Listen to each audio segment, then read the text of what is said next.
Hello everyone, this is Cam and welcome to another winner interview video and a BOTB video obviously. So before I get started guys, make sure don't forget to give some thumbs up if you like this video, subscribe to this channel if you haven't already, and consider joining the Patreons, link in the description below. Membership starts from only £3 per month and you can get access to the VIP WhatsApp and the Facebook group. As you know, my man Darren has won again. This guy, man, obviously he is with us. Let's just add him to the stream. Yes, Darren. Done it again, bro. Done it again, boy. Yeah, man. Very, very, very proud of you, brother.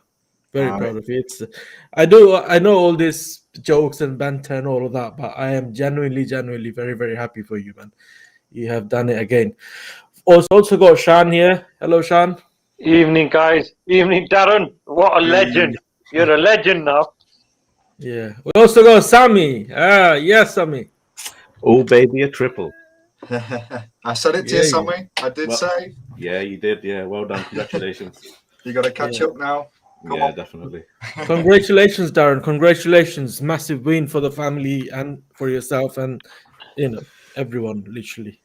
Everyone that watching YouTube, you did set an example that it's possible. Do you know what I mean? Those who doesn't lose their hopes and everything, for them at least, I mean, I said to people, obviously, on the video, I apologize, and it's like I've won, and you don't need to apologize, man. I mean, it's your skill, it's your luck, and everything. We all been trying, and we do get lucky sometimes. Like me, got a tiny bit of luck, probably won that lifestyle, but still more to go. Hopefully, Sammy is lucky too. He won, and you obviously all the luck. Basically, literally, you got it. So.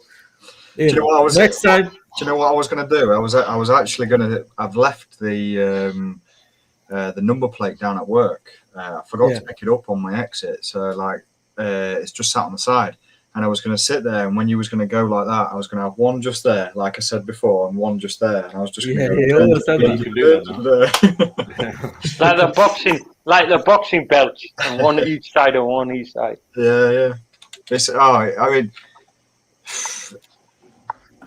It's absolutely mental, and I even on the video and everything like that. It's you don't expect it. You play, obviously everyone plays, and it's like you hope and pray for that day that they turn up, walk through the door, and all this sort of stuff. And it was only by luck, because I don't know if you saw it on the video.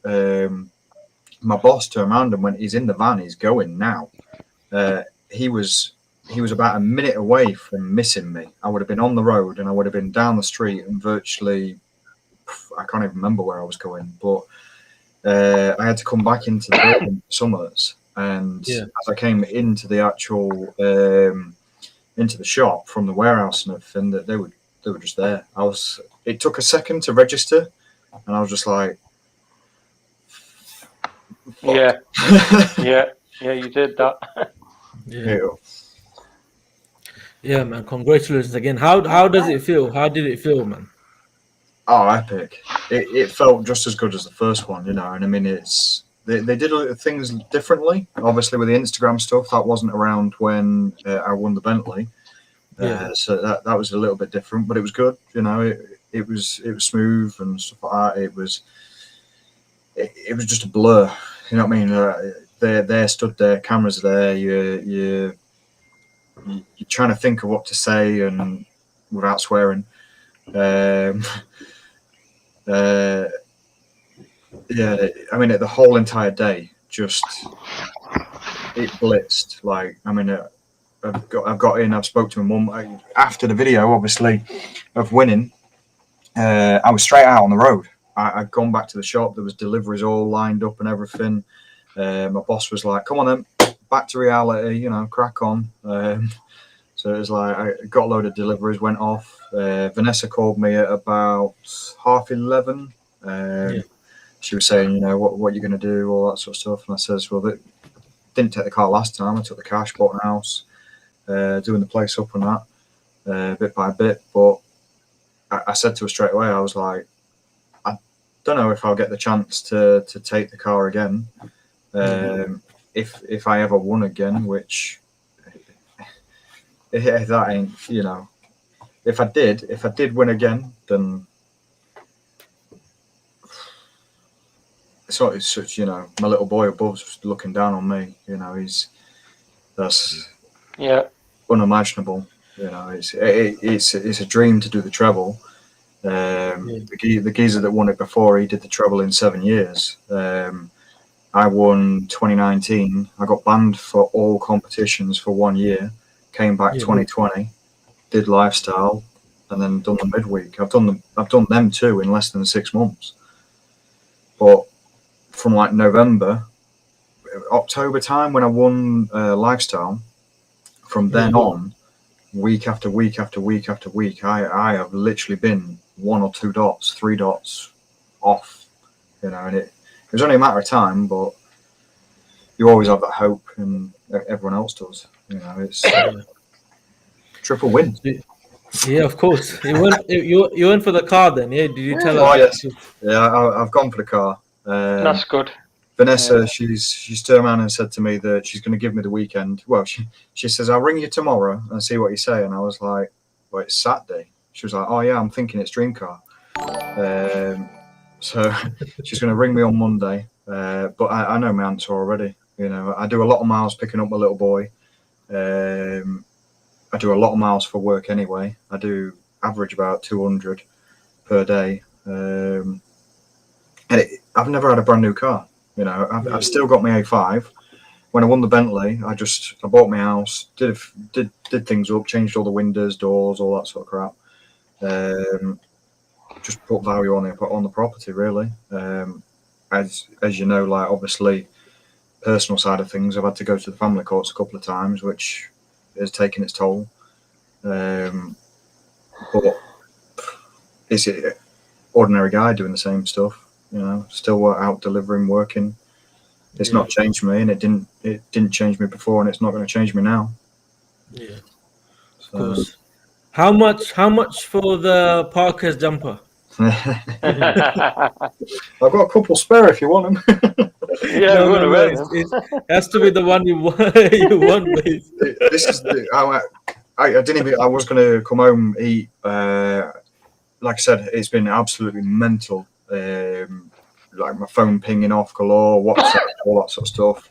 I've not even read half the messages. So anyone that's messaged me on WhatsApp, you know, I literally haven't got around to reading them. I understand that, man. You're gonna get loads, obviously. Yeah. I mean, I've gone through like the Instagram, the BOTB page, the YouTube page for just randomly looking, you know, all the comments and stuff, which is great. You know, I appreciate. You do get the odd couple that are questioning whether it's real or not, don't you? But I mean, I've been polite, I've been friendly. I want everyone to win. It's a fun game. Yeah. You know, I've been lucky enough to win 3 times. You know, I never even thought I'd win once. So, you know, it's one of them, isn't it? It's hopefully you all experience it one day with a massive win. So, Darren, one question. Well, Sammy and Cam, that way you've had the experience, obviously, but I mean, I felt it both ways. I know that you guys, lifestyle for Cam and Sam for the actual the FaceTime dream car and that. I've experienced it with the face-to-face, and then they experienced it with the lifestyle for the FaceTime. 100%.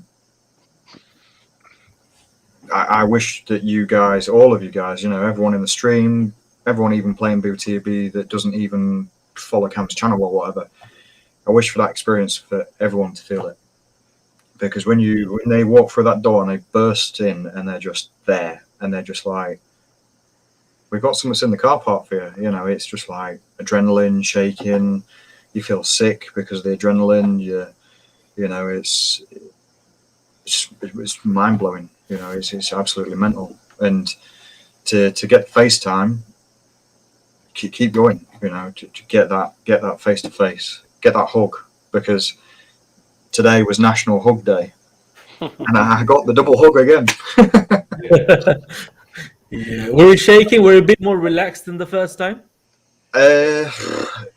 Bentley, I was in pure shock. Shock. Like when you could see You the can tell, colour, yeah. it just drained out of me. Like I was shaking. I physically thought I was going to fall over when I was walking up towards the Bentley because I had wobbly legs. This time round, you know, obviously I've seen seen Christian before. We all went to that event, didn't we? So Yeah. I had a chat with Christian and stuff like that, face to face, down at the Richter Sport event at. So that was good, you know. Saw him off camera where he's just himself. I mean, he's no different, literally no different. Bubbly, happy, you know, always laughing, you know. So it's to see him again, it was a shock straight away. But then it's like you go off on tandem, you know, you're just chatting away, talking away, you forget the camera's there. I mean, you had the mic sticking in your throat, which I had to move. But yeah, in fairness, it's getting harder. You know, I think everyone's agreeing, you know, to try and get, I mean, for week to week, I've shared on WhatsApp and stuff like that. You know, 1 week I could be 3 pixels off. Next week I could be 400 pixels off. You know, it's just one of them.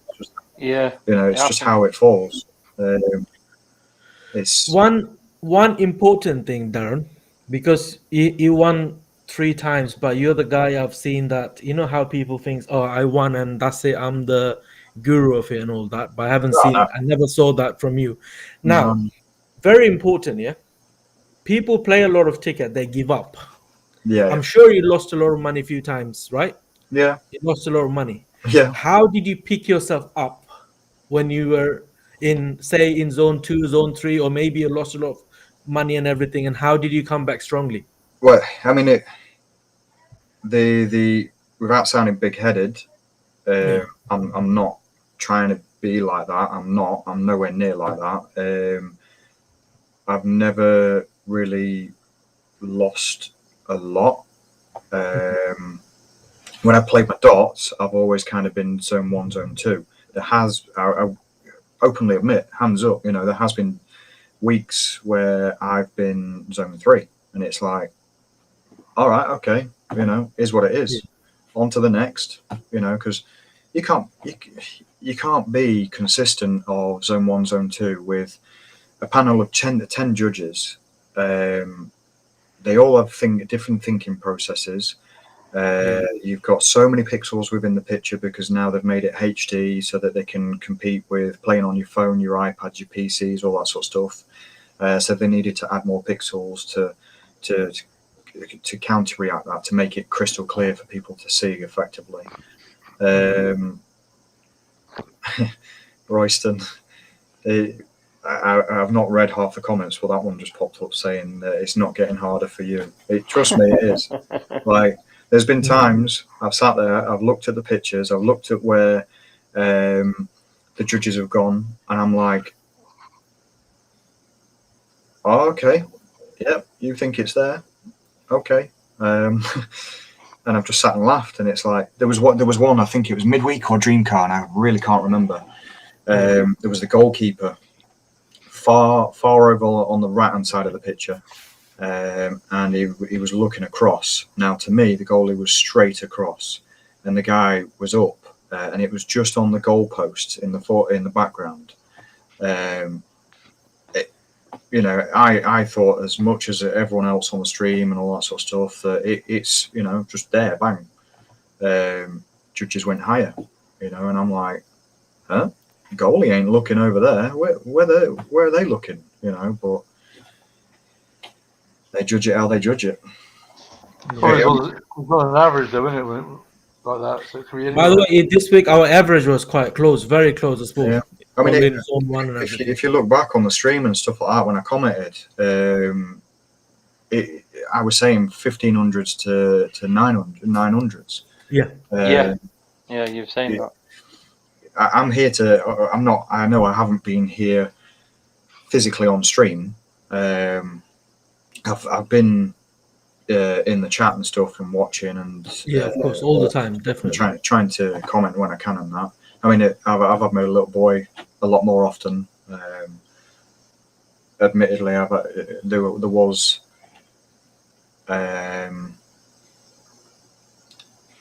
struggles through that because I've had to go back to the family courts and stuff due to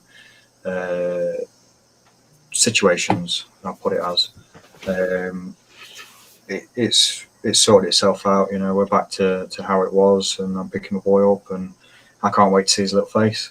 He is going to be buzzing. Wednesday, I saw him for tea. I had him for tea and that, and I was sat there and we was playing games on iPads and stuff, and on my phone and all that lot. We was playing games, and BOTB posted while I was sat with him, and it was a Lamborghini.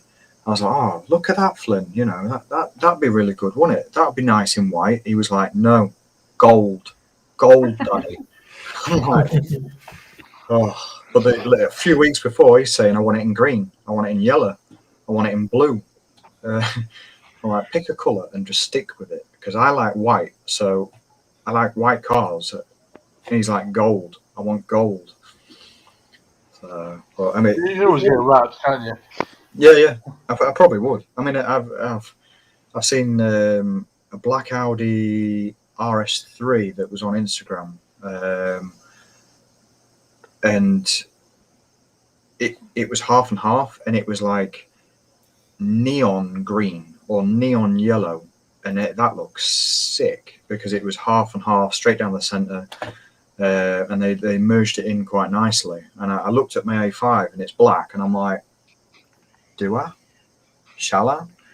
I was like, nah, I'll leave it how it is. Well, I mean, again, I've not even changed it. You know, I was actually looking at buying Range Rover Evoque or the Velar. Again, played for it and won it. You know. Darren, what colour are you going to get if you're going to take the car? I know you're taking the car. What? I liked the colour of today's, but I've always wanted a white car, so I'm torn. Today's was like a bit of a silvery colour. It was a silvery grey. It was like a.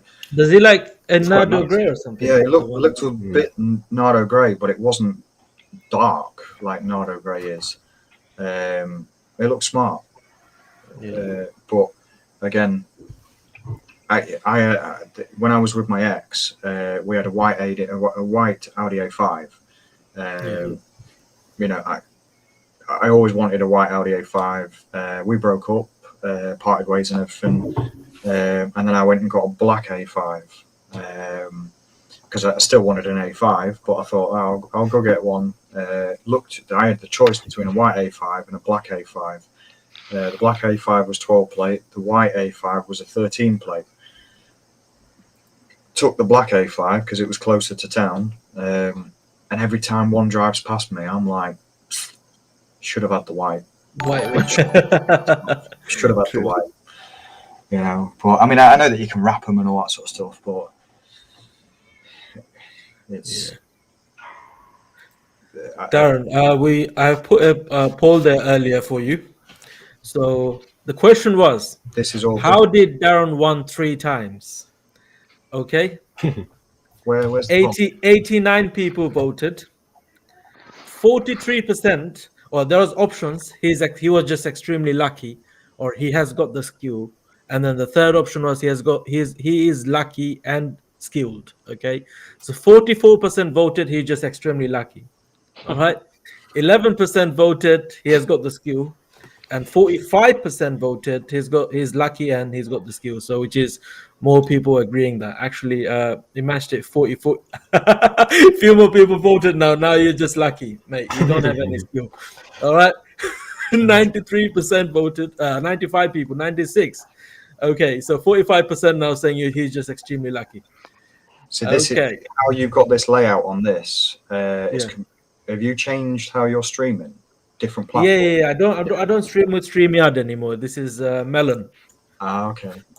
Yeah, it's got some features, cool features and everything, and it's more expensive, but quality and everything much better. Yeah, I can see the chat now, like better. I've like expanded it all on that. Yeah. I've not read it. I'm not going to be more cocky now. I'm keeping it real, as your name. I'm just me. I play week in, week out, like you guys. It just fell for me this week. You know, there's been many weeks where it's not fallen for me. It's fallen all the way over there, you know, and I'm all the way over here or whatever. But Yeah. you know, I hope everyone gets a win. It does come eventually, doesn't it? Like today, you know, later, sooner or later, it is gonna come. All right, so right, reaction time. Let's play Darren's video. He's got the same trainers on, Christian. It's Friday morning. We've just While you're arrived in watching this, I'm Gainsborough just to gonna surprise read the Darren Godson. Now, that name might ring a bell because Darren won the BOTB Dream Car Competition The back lucky in cunt. 2019. He also won the Lifestyle Competition last year. And now, in BOTB's 22-year history, he is the second person to do the treble. He's just won the Midweek Car Competition, a brand new Range Rover Evoque, and 20 grand to go with it. Let's go and surprise him at work. I think he's behind the till again, so let's do it. He's just got in the van. Oh, quick, go. Oh, he's come back, F. Guess who's back? Back again, this time to surprise you for the third time. How you doing? Oh, wow. Great to see you. And you. That's the trouble. I thought you might say that. Oh, wow. In the second time in BOTB history, we've got someone that's managed to win all 3 competitions. Do you want to come over to the car park for 5 minutes? Yeah. Yeah? Same one. Same one, same car park. So this is complete deja vu. Your colleagues are in tow again. Darren, I'm pleased to say you're this week's winner at the Midweek Car Competition. You just won a brand new Range Rover Evoque. Jesus Christ. This is mental. Absolutely mental. You're telling me. You kept it a secret. Your mum, your surprise contact. Done the treble, Mum. Oh, I've done it again. Yes. I've done the treble. Well, you've been so close over the last few weeks. When I looked at your account for both Dream Car and Midweek, you've been pretty close. Well, what are you going to do with this, you think? Keep it. Yeah? Yes. Amazing. 100% keep it. It's a fantastic car. We've driven it all the way up from London. Have you? Yeah. I thought you'd actually go to Newark again because I even Monday, Tuesday, I spec'd it and I was like, I'll have it in white, black roof. You've already spec'd it? Spec'd this one. I love it. I love it when players do that. Yeah. They've already spec'd it. You're ready to hit go. Yeah, well, yeah. now we can, and we'll obviously buy it for you. Brand new, whatever colour you like, if you want it in white. Oh, How are you feeling? sorry to everyone. Literally sorry. You don't need to apologise. People will understand. You're very lucky. You're obviously very skillful as well. Yeah. To anyone ever playing, it's body language. You know, it's like movement and all that sort of stuff. Okay. A player will never move their eyes as quick as their head. So there's a couple of tips for people that are struggling. There you go. Body language. That's fantastic to know. And Do you want to sit inside this one? Yes. Yeah? I can't get my head around it. You're going to have to. I know. You'll have a brand new one of these sitting in your driveway. Yes, definitely. So the exact model you've won, Range Rover Evoque P250 HSE R Dynamic. So because it's the HSE, fully loaded with spec, so you get some great options on this as standard. So you get head-up display, you've got the heated steering wheel, heated seats. I actually like it in this colour as well. In terms of power, nearly 250 brake horsepower. So it's not slow. No. It's pretty nippy. Definitely not. You know the drill by now. Yep. You know there's something else in the boot because you slid the slider up. Yep. Come on, let's have a look. Not only have you won a near £50,000 Range Rover Evoque, you've also won 20 grand to go with it. You might have heard those words once before, but it will never get old. No, it won't. Well done, well done. Well done. The triple. Triple! Kev, I'm surprised you didn't start playing when we first surprised him. Well, I might start now, yeah. You're definitely going to start now. It's obviously there's some luck going around in that building. There must be, mate, yeah. Well, Darren's got the luck, obviously. Yeah, he absolutely does. To be this lucky for the triple, you know, I'm sorry to everyone that's playing that's not Don't even apologise. won. Honestly, people will be watching this video just going, what a lucky so-and-so. Massive congratulations. Hopefully one day it's me. And I think you've always had that positive attitude, haven't you? Yeah. And we've had a lot of winners over the past that have said exactly that. You know, I just believed and I just hoped. It's fun. I mean, the national lottery, it's just numbers. You know, this has got some skill involved. Yeah. Exactly, yeah. Yeah, like I'm really, all first up. of all, I'm really glad you enjoy playing. That's the 100%. first and utter thing that we love from our players, is people just enjoy playing. In terms of the money, what do you think some of the 20 grand would get spent on this time? I mean, I never really changed when I won before. Still got the same car, as I said. The first thing I ever bought was, I went to Tesco's. The video got released and I went walking around Tesco's and a lot of people were just like, that's him. Really? Yeah, I'm just like, sure, no. I went and bought a Christmas jumper that all lit up. Really? Yeah, that was the first thing. You're the second person in BOTB history to do the Dream Car Midweek and the Lifestyle competition. Darren Godson, massive congratulations, you lucky guy. Blimey, Christ.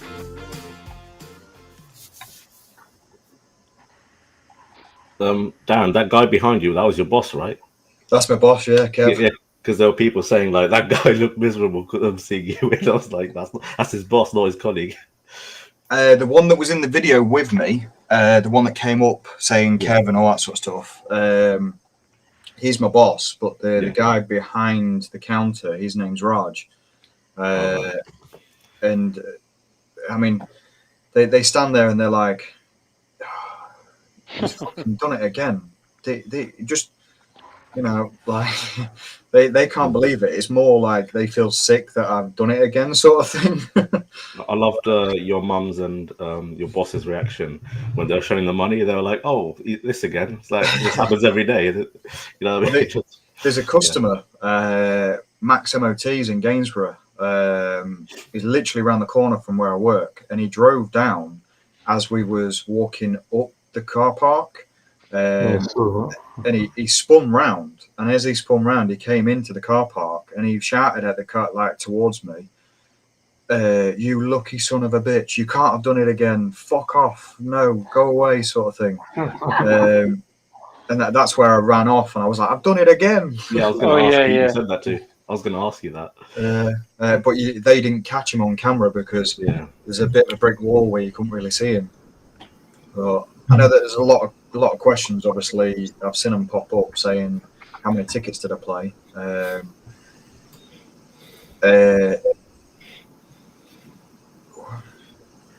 He looked pissed off, massive. I think Royston was on about the guy in the shop. The Raj. You said his name was Raj. Oh, okay. No, he's a quiet lad. He's a good lad. You know, it's more cameras are there. Doesn't know how to react. Probably just shy.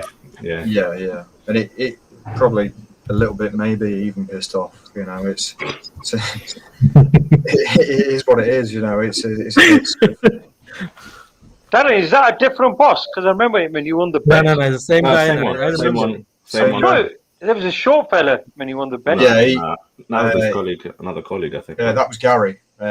He turned up to the shop. When I went back to the shop, Raj told me that he was on the phone taking deliveries, and Gary came in, put his bike in the cupboard, stuck kettle on and everything, and then Raj finished on the phone call, and he turned around and said, Gary was like, "Where's Darren? Where's Kev?" And Raj was like, "He's fucking won again.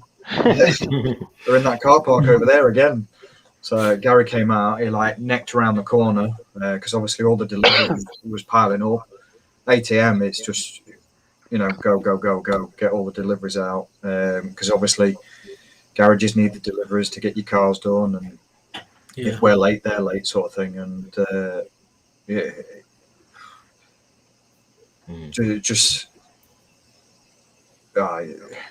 I can't even now. I mean, I got surprised at 8 o'clock again. They stayed in the travel lodge. They came up last night. They phoned my mum and they WhatsApped my mum because she never answered. She was busy doing something and she didn't see her phone. So she basically picked up the phone and she was like, "Hello." And it was Christian. She'd got the WhatsApp message as well saying, it's a Christian presenter for BOTB. Can you give me a call? So my mum called him and said that, he's won again. They borrowed a car off from what I understand, it was one of Christian's friends, not like a dealership or. Well, it might have been a dealership, but he might have been like a close friend or whatever.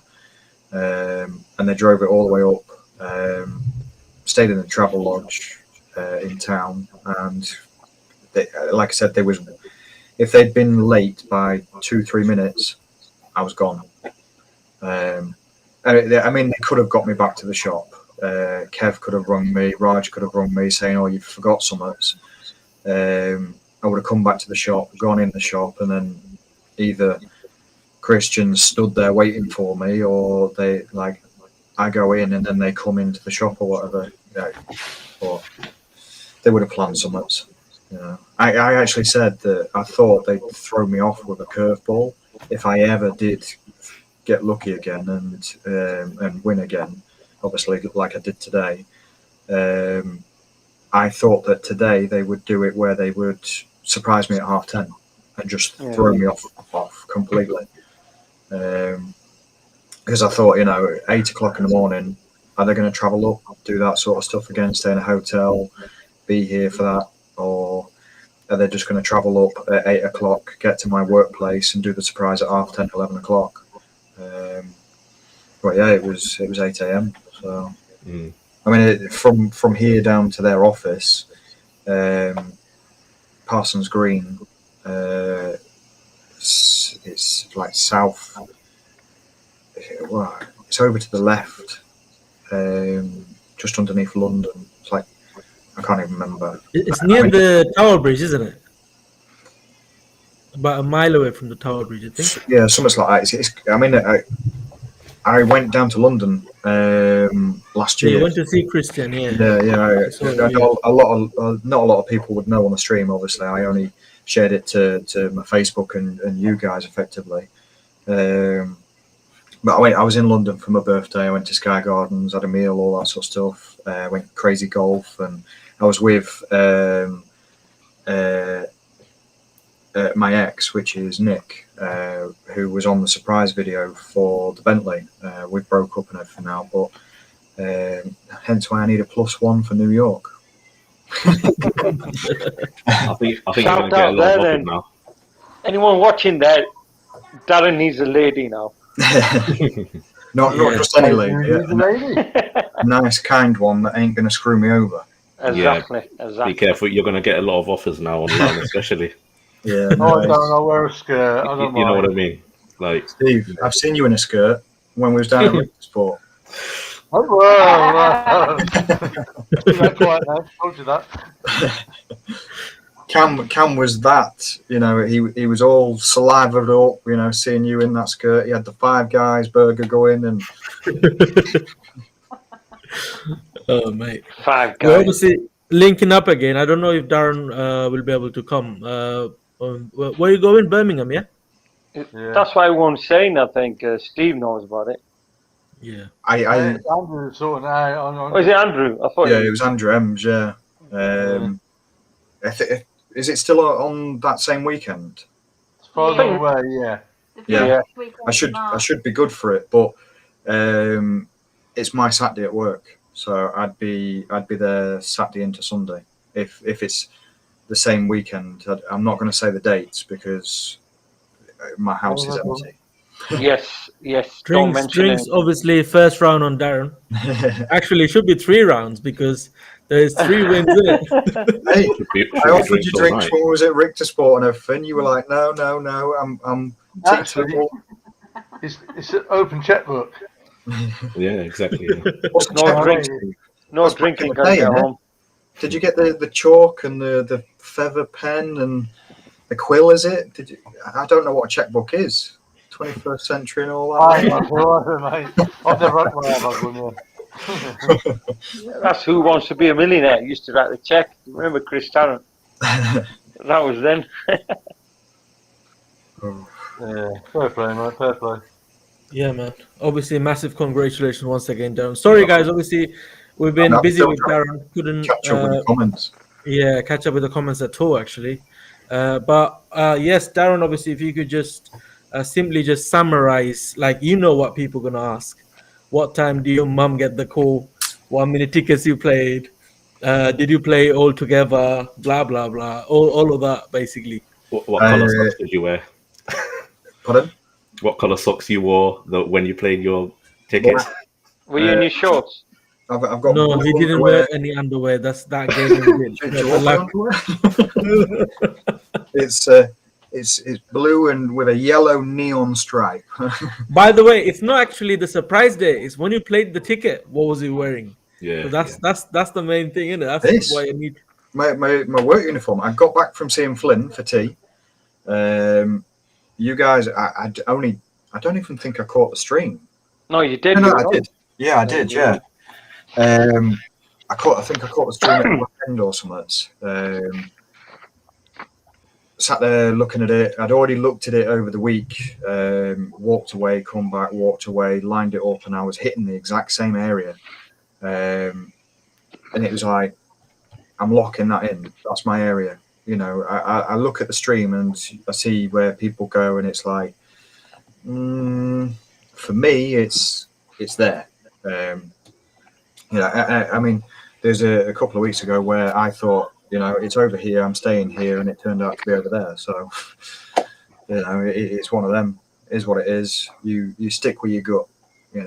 I know that everyone does you take coordinates, you line it all up, and that's giving people a rough idea of where you think it is and all that sort of stuff. But you stick with your own dots. Just don't copy. It's up to you. But Eventually, your own dot gonna make you a winner one day. That's what it is. yeah, my own just got me in zone 3. Yeah, I told you that. I told you that. I know, but I already played them. I can't cancel them, can I? Yeah. I literally checked out. You went too high. You were for saying it's going to be. Yeah, you went too high. At least I didn't get zone 4, I guess. But yeah. Oh yeah, you remember saying on the stream that you was a bit too high, weren't you? Yeah, my main cluster. I don't know if any of you watched the judging video, but only one judge went on my spot. Yeah, I saw it, and they removed him as well. Andy Braithwaite, I think it was, because he always goes high. Yeah. He was the only one who went bang on where I did. In fairness, I'm not saying it because I've won. Please don't take that as I'm only saying it because I have won. That was some cracking judging, No, actually it was good. Even though I was zone 3, that was actually perfect judging in my opinion. I just played terribly. So. You get the pictures of where there's two players, far left and far right, and it's like, oh crap, it's going to be anywhere there, and you think, right, half the judges are over here, half of them are over here, half of them are here, and it's one of them pictures where you think, yeah, this is going to be a bitch. Sorry to interrupt, but I just noticed something with the judging recently on these pictures, which is they used to go off eye lines directly, and now they've sort of actually taken the body language as well. Oh, was it? Sorry? Yeah. I didn't know. That's just something I've noticed in the last couple of pictures. Because usually, if the body language is showing they're looking to the right or left, the main player, I mean, but the eyes are just looking straight up, they're actually taking the body language and go right or left, like they did on your winning picture. See, on that winning picture, that's how I played. Yeah. My mindset, because I used to play football when I was a kid and stuff like that, and even if you dip your shoulder that way, the ball's going, it's coming in from that way. You dip your shoulder that way, it's coming in from that way. It's body language, Yeah, logically, it should be where you played it or where the average is. But I'm just saying sometimes they just go straight up and then don't give a crap about the body language. They did that on the was it Dream car that just went as well? They actually went a bit to the left, I think. I don't remember the picture completely. I can't remember. No, it was right. Remember, it was low, Was it? and they went right. The Dream car one last week. Yeah, they didn't go straight up. Oh, sorry, no, not the Dream car. It was the last midweek actually, where it was like completely to the right of the guy. You know, the guy who we said was like looked like he was having a fart or something. That picture. Last week's. Yeah, I think it was the midweek. I don't remember now. Oh yeah, last midweek where that green pole. Last midweek. Yeah, green midweek. pole we were They talking went far about. right. They went far right, which surprised me a lot. Oh, you're confusing me now. It's last week. It's midweek. Last week midweek was that green post. That's when I realised. I realised that they're taking in the body language now, which is a good thing because I think it was closer. Oh yeah. On that one, Jesus. Judges' selection was 32-40. You can share a screen if you want, Darren. Up to you. Hang on. I think if you go only one screen, then you're gonna have to do Windows instead. Share and then let me see, share window or Chrome tab or share. you're using. I understand. It's going to show everything. It's going to show my CCTV on my cameras as well. Don't need to do that then. Window, that's it. That's the windowed one. You just share the window, yeah. Share the BOTB website page window, the tab. Or the browser, I mean. Share.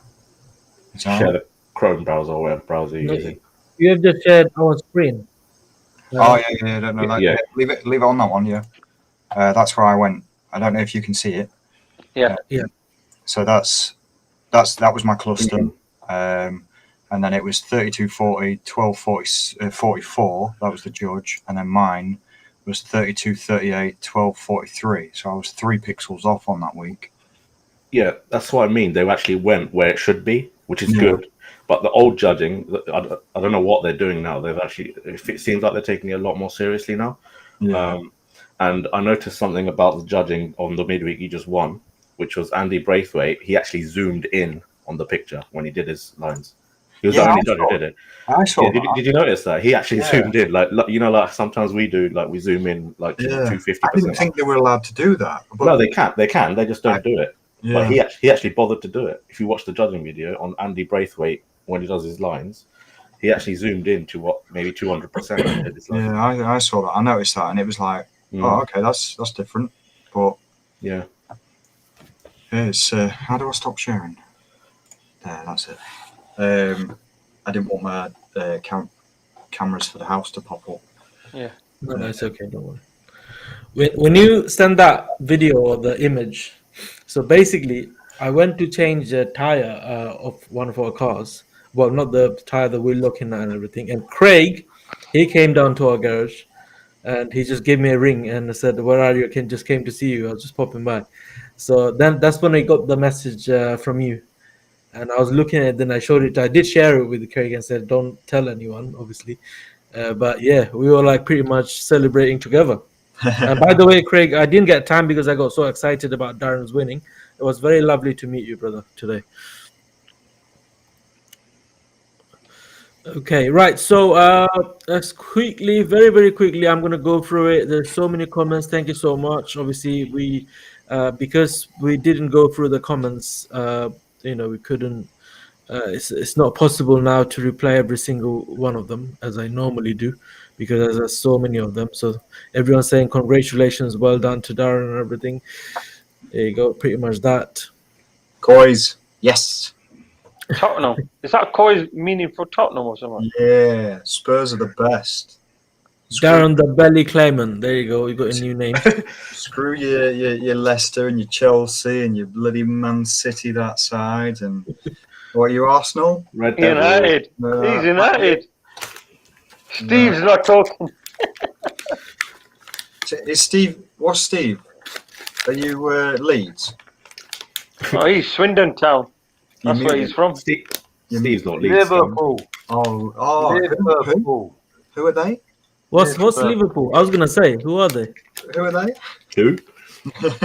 Yeah, where they are. Up north, left-hand side. Darren, you can buy a share in Spurs now because 3 times you won BOTV. Nah. Or do you buy I'm a just plain season old mate. ticket? Season ticket? Actually, I don't play Euro Millions, but I went to Tesco's after I finished work and I bought a Euro Millions. What's Did happening you? with that? Oh, you're You might win that. You might win that, Darren. You're actually lucky. Trust me. No, I saw people like you. There is people like you. Trust me. One of my mate, he's You lucky can that call me way. Brandon Clayman now, aren't you? No, he's The reason I'm saying that, different. I'm not promoting any kind of gambling or anything. Yeah, but he used to go to those, the 20p roulette shops and everything. He's not addicted to gambling or anything. But he never lost. He never made a loss in his life. Can you Yeah. believe that? He See, never roulette. did. You know the Seaside machines, the 2p machines, 10p machines. They've got 2 The settings. good thing about him, he's not addicted. He just won. Say, for example, he spent, I don't know, about £20 shot and he just won £500 or something. That's it. He stopped there. He doesn't say, oh, let's make that 500 to 1500 and lose another 500 from your pocket. You know what I mean? He doesn't do that. But he's one of those, seriously, I saw him. He's very lucky. You end up chasing the money on the roulette machine. That's what it is. You're chasing it then. Best to stop. Let me tell you. Okay, let me tell you something. How lucky he actually is. Yeah. When I was in back home, basically, I was riding his motorbike. You're sitting at the back, yeah. And all of a sudden, I was speeding, and there was a little bridge, and under the river, it's actually gone dry for some reason, and it's all proper liquidy, muddy. The river.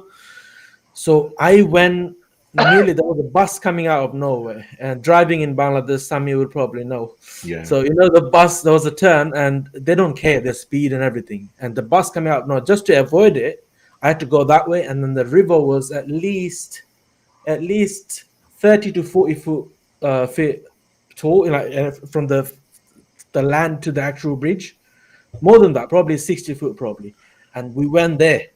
And luckily, the way I landed with my back and everything, I just got hurt a little bit, but that's it. And he literally went inside it. The mud. It's like a quicksand. Yeah, he went inside it. He didn't know how to swim and how to react. And I was screaming everything, people for help and everything, because I couldn't pull him up. Yeah.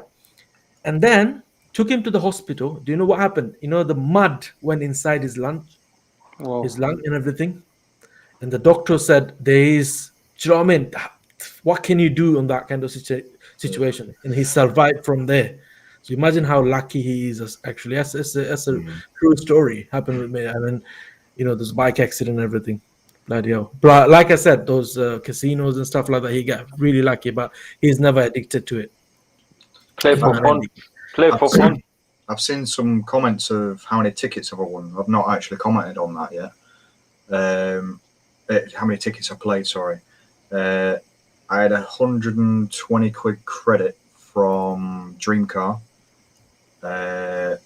and I put 75 tickets down. Just that area for me, I had a really good feeling about it. So I put 75 tickets down, which was all my credit, and I had to pay £3.14p out of my own bank. I played 75 as well. You what, sorry? I played 75 as well. Oh, did you? Yeah. We also got MT here. How's it going, MT? Evening, gent. Sorry about the lateness, and congratulations, Darren. Thank you. Well done, pal. That video was epic. Yeah. It was, isn't it? It was actually a good video to watch. All of his videos are epic. Actually, good videos. Yeah, the first video. Imagine how many times we played in the live stream. Well, the bit for me, it was more that I was reserved, I was quiet, I was shell shocked, and it's this time around, it's like I knew it was real, I knew it was true. Obviously, I was still adrenaline kicking in and everything like that, and it's like straight away when I saw his face, I was like, "Fuck, no way! That's the treble right there. That's the treble." And I played for the Dream Car. I was playing midweek. If I won the Dream Car again, I couldn't play the midweek. But I'd always have the inkling of whether, if I won the dream car, to come back to do the midweek, just for the treble. I like playing it. It's spot the ball competition. It's one of them that's very, very, very different to like your national lottery, where it's numbers. Your prize draws, that's other competitions that do a random name generator and all that sort of stuff, and it's like you see the wheel going around, you see someone else's name pop up, and that's the excitement done and dusted within a few seconds. Same as the national lottery, you buy your numbers, whether you've bought a lucky dip and you don't care about the numbers, or you've physically picked your own numbers, you've got a bit more input with if you're going to win or not. Whereas this, BOTB, your win is in your hands. Yeah. Effectively, it's your skill, your thought process of that picture. Everyone's got just as much chance. I know there's only one winner, effectively. For me, it's fun, and it's the whole excitement of finding the results day and all that sort of stuff, of seeing the results, seeing how close you was, and some of the times I'm all the way over there, and it's like shit. But yeah, and then the most frustrating part is that when you're really close and you're like 2 or 3 pixels off. The guy, even before Christmas, the guy that won the Audi R8, he was on the Vodafone advert and everything like that, and it's like I was 1 dot, and I mean 1 dot off winning. It was 777, and I was 778. Wow. And I got the exact. I think. Let me 2 seconds. I'll see if I can show you. While you're checking that, Darren, when I see you apologised a couple of times on a video, mate. Trust me on that one. There's nothing to. I know the guys have probably covered it. There's nothing to apologise about, mate. You played a solid game there. Yeah, man. You don't need to apologize. It's your luck. It's your luck. It's your skill. You deserve every bit of it. You just feel you see comments. You see comments on the like YouTube. The YouTube one. I mean, he's a new player, and obviously a new player, he's not going to know the company. He's not going to know whether they're trustworthy or not. I get it. I was the same. Hang on, this fucking guy's won 3 times. This is bullshit. It's rigged. All that sort of stuff.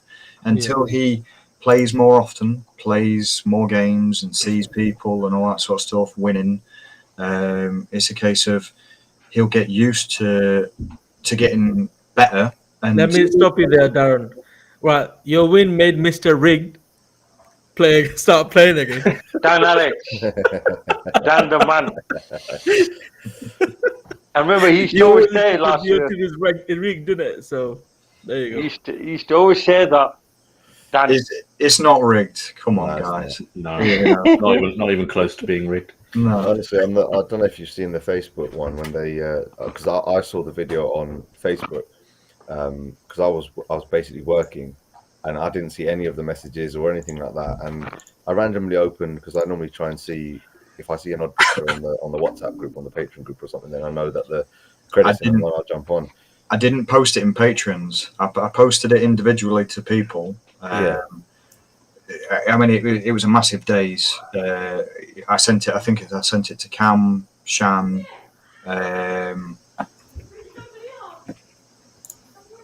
Ems. He messaged me because I put a comment saying that was the only comment I was going to do all day, and the comment was, "Good luck, guys. I hope it's a Patreon winner. I can feel it in my bones." I remember that. Yeah. So every time you drop a hint, you probably won. That we're going to know that now. Normal hints for a while with this, I mean. When I did that comment, I got back to the shop, and it was a case of I wanted to tell you, and there was a guy on. I mean, I told Vanessa as well. There was a guy that walked up while they were filming, and he spoke to my mum and Kev in the background while while Christian was filming. And he said to my mum, he was like, "Oh, can I take a picture?" She was like, "Yeah," not realising or anything. So he took a picture, walked off, and on the local Connecting Gainsborough Facebook page, where everyone just posts what's happening in town, or why is there a fire, or why is there people dumping rubbish all over the place, or whatever, someone splattered it on Facebook saying that I'd won. Not me physically. They posted the picture saying a lucky guy has won at the back of Weathers. And blacked out my face. You can clearly see my logo. You can clearly see BOTB's logo, banners, and everything. And not many people that I know of really play BOTB around here. Not anyone that's come up to me and go, "I play it. You know, you got any tips?" Or "I play it. Congrats," or anything like that. You know, and it was a case of the post got over 200 odd likes, all that sort of stuff, loads of comments saying, you know, some geezers won that before. Well, you know, good luck to him, you know. And there was a lot of comments going, "It's the same geezer." So I was like, yeah, bugger it. Everyone in town already knows, so I put it on Facebook. Yeah, but obviously Facebook. Anyone that tries to access my Facebook, you can't see nothing. It's locked down, and it's locked down for a reason. It popped up on mine. Yeah, I mean, I'm friends with you on Facebook. Yeah.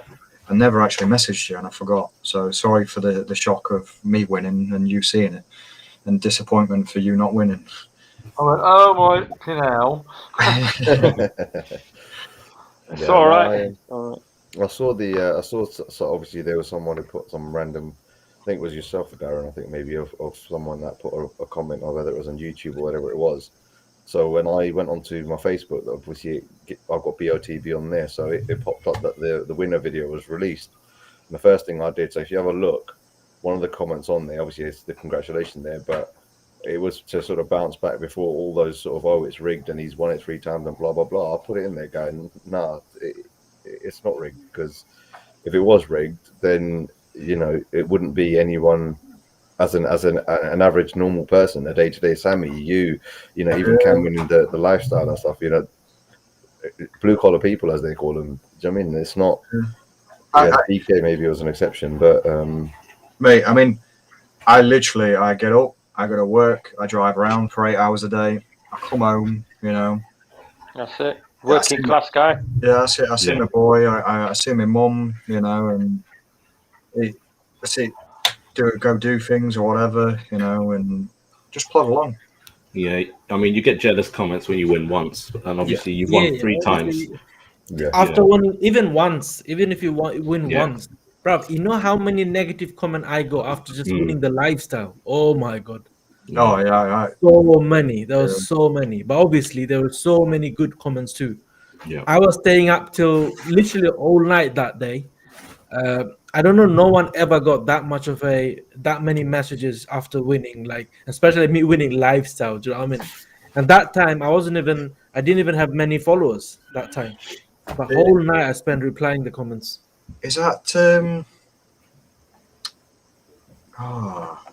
who was the two that was kind of getting it on in your chat? Abu and Lily Rose, isn't it? That's the first time I've seen him comment in months. Absolutely months. Yeah, I think I saw a comment from him a few weeks ago. I don't remember though. Abu comes at the end of the stream sometimes and leave a few comments. How's Lily Rose, Abu? She moved in yet? Pregnant. Yeah. She stopped playing BOTB, so he left her. In the wardrobe, locked away. Dungeon in the basement. Allow me. When there's a comment there saying "keeping it real," where's Dean? You know, that apology. Yeah. On that video, that I know he commented on it saying that he felt like it was aimed at him, and it is aimed at Dean. He's been playing for 12, 13 years, you know, and it's a lot more people as well. Obviously, they've played for 8 years, 10 years, 6 years, 2 years, and you know, and for me to hit the treble, I'm just lucky. Yeah. Also, there is skill involved. I mean, if you're not winning playing for so many years and not winning, ask yourself, why am I not winning? So you'll get the answer. Do you know what I mean? There must be a reason. Some people are always far away, not like me being in zone 3, but I do it in purpose, but like other people always far away. I'm sure you do it on purpose. Tell yourself, ask yourself why you didn't. Hey, why are you far away all the time? I literally said it to you the other day on that stream, didn't I? On Wednesday's stream, for this picture that I've just won, follow me, son, and you'll win.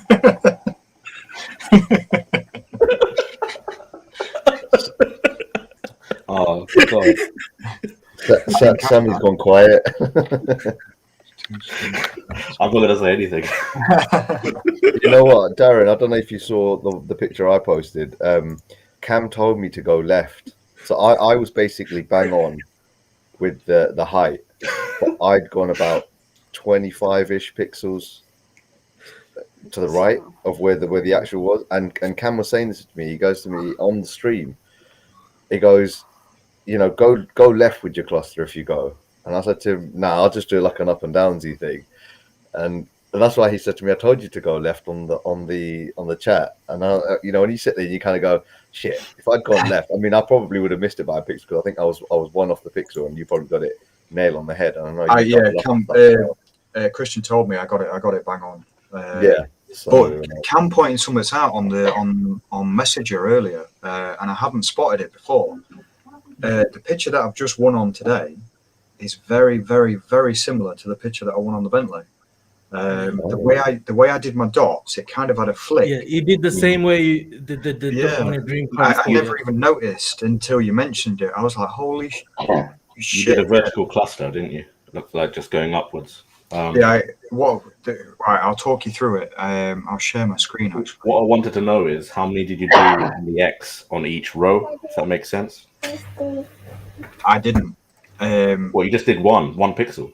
One pixel. Well, from my knowledge, because I don't know if I can open. Yeah, I can actually, so I can see the stream as well. Usually, when I do a vertical cluster, I do at least 2 or 3, because just doing one is a bit risky, because you basically, if you're doing one, just going straight up or down, then you need the X to be bang on.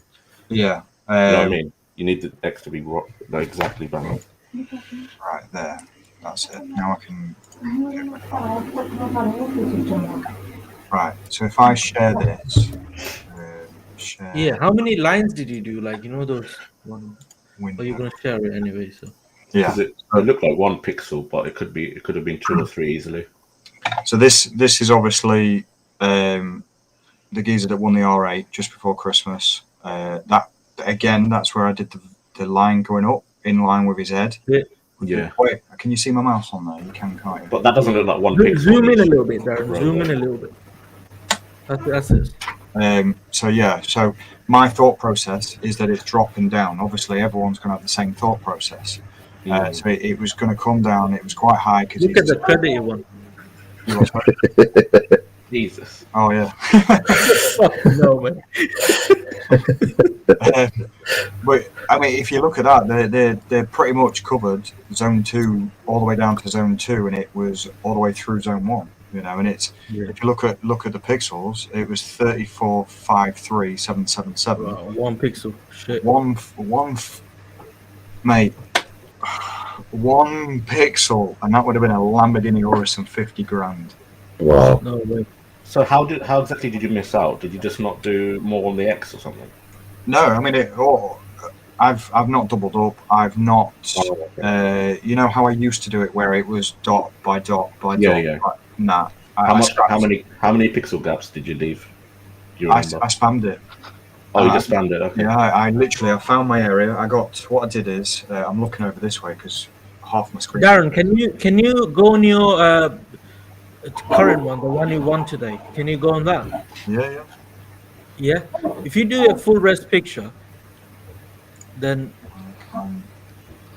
see, that's where I won 122 quid. And look, That was 232 quid credit that I won. 74 quid, 35 quid, you know. That was today's. And it had that flick.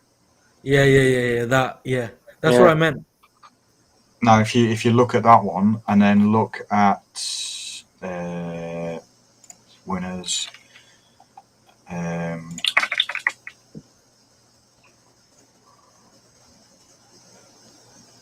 look at that one. It had that same flick. Oh, Yeah.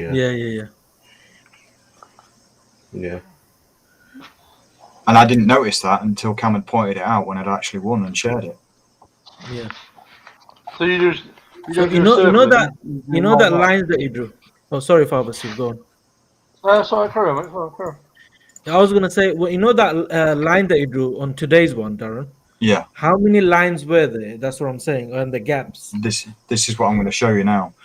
So that the way, I don't know if you can see it actually. Go on full res. If you go on full res, you'll be able to see it. Yeah. How do you do? Oh, download it again. You can go on view. No, go on view. Just click on Scroll view down. when you go down. Yeah. And then okay. The yellow, orange, sorry.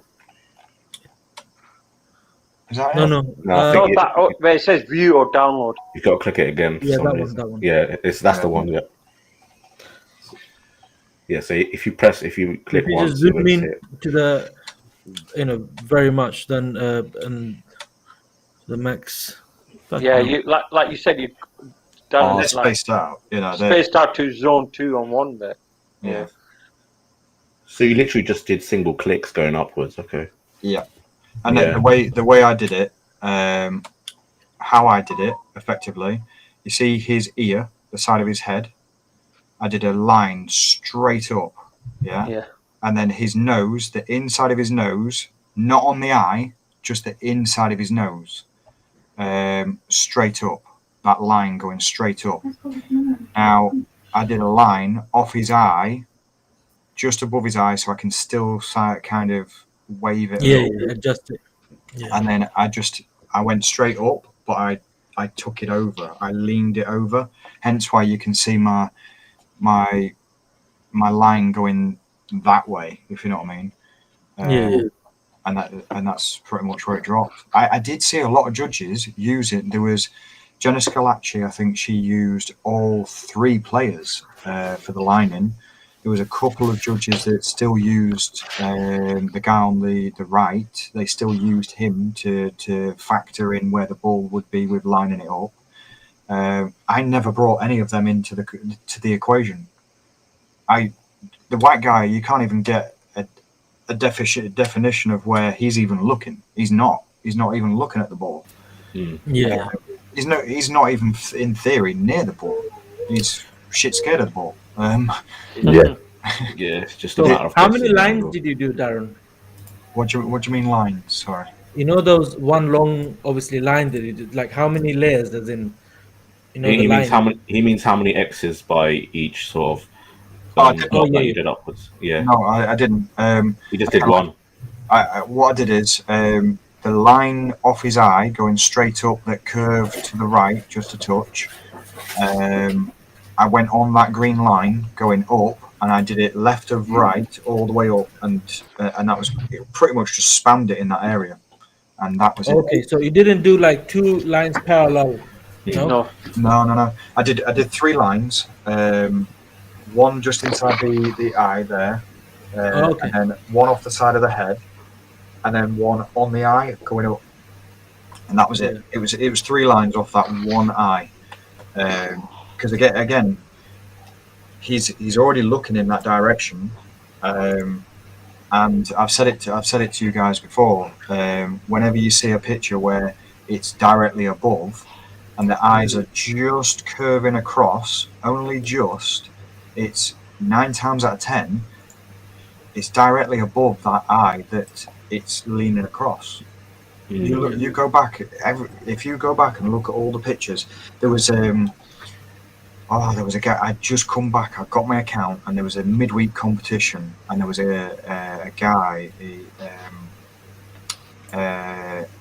was a black guy with a green kit, and he had his arms open like this, and he had his goal open. He was looking up, and the ball was just in front of him, but his eyes were just a touch over like this.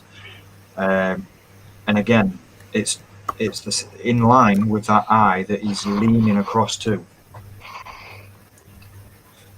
I mean, it's clear as day. Obviously, I'm not trying to teach people how to suck eggs or whatever, but this, I got my area. I found a capture zone, which to me, a capture zone is how far left, up, down, left or right. You know, I did a box of lines like that, and then I did, like I said, I got that the 3 lines going up, and I found roughly where I thought it was, height wise, and I took the box off and I spammed that area going up on one line. But I mean, each pitch is different. You know, you'll get stronger eyes off different competitions where you'll get 2 or 3 sets of eyes looking where the ball is. On this one, to me, I only had 1 set of eyes that I could really, really focus up on, and I didn't really bring the other 2 players into the equation. For me, they wasn't a part of it. Other competitions, obviously, there's more players, more eyes. You can body language and all that sort of stuff, and that's the key. The key is body language, for me anyway. Yeah, I said it on the stream and stuff like that.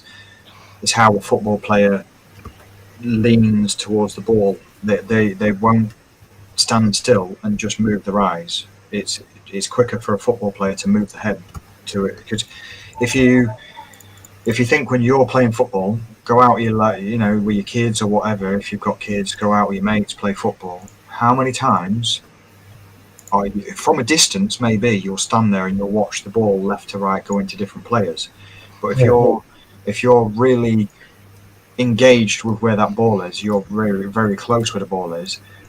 How many people lock on to that ball with their eyes, but they move their head? You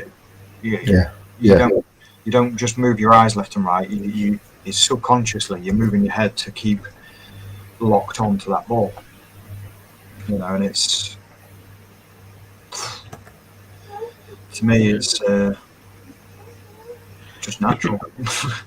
No, I get where you're coming from, Darren. You've got to take into consideration body language and body positions and things like that, tilts of heads, where eyebrows are.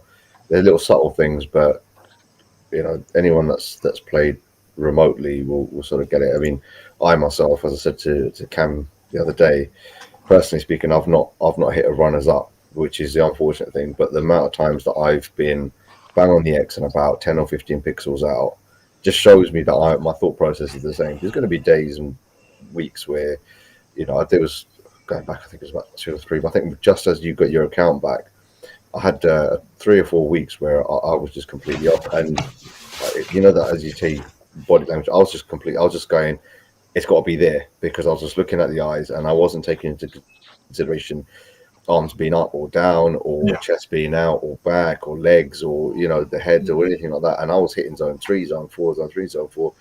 And it got to a point where I think that this is what Sammy felt before he won. You know, he was thinking, do is it a point where I give up? And then you guys were doing a stream, and you know, you were talking about your chopsticks or something or another, and they helped. Yeah. They helped for this one. I'm not even shitting you. It's the same chopsticks as before. I've got them here. How much are you selling the chopsticks for? Put them up on eBay. How much are you selling the chopsticks for? Let's start a bidding war on the Cam's stream. I mean, I did mention it before as well on Wednesday's stream, and I was trying to explain to you, Paint 3D. You know, you've done it before with the target. Yeah. For me, I've got full PC. You know, it's easy for me to download it, piss about with it, all that sort of stuff. But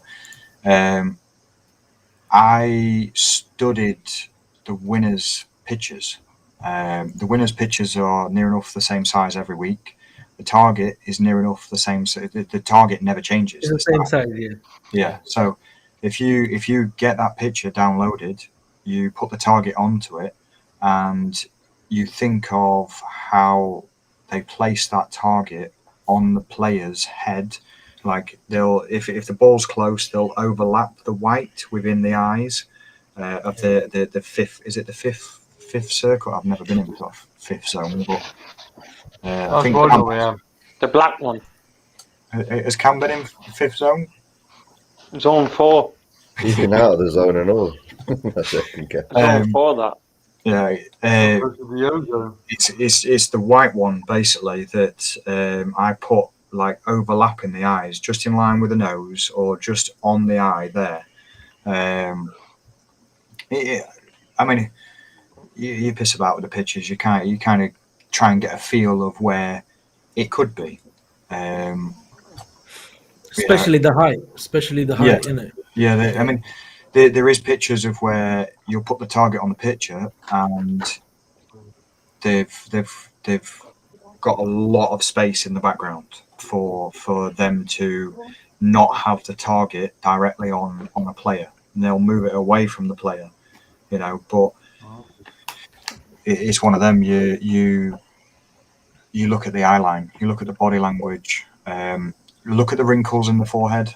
If there's more wrinkles, they're looking more up. If there's less wrinkles, they're relaxed. The face is relaxed, just a touch. It's if the gob's open. That a million times I've said it. If the gob's open, the ball's not close. Yeah. They're just about to take their and head the ball. It's a split second away from the forehead. Close that door. My door is closed, Sean. No, it's my daughter's. It's not my door.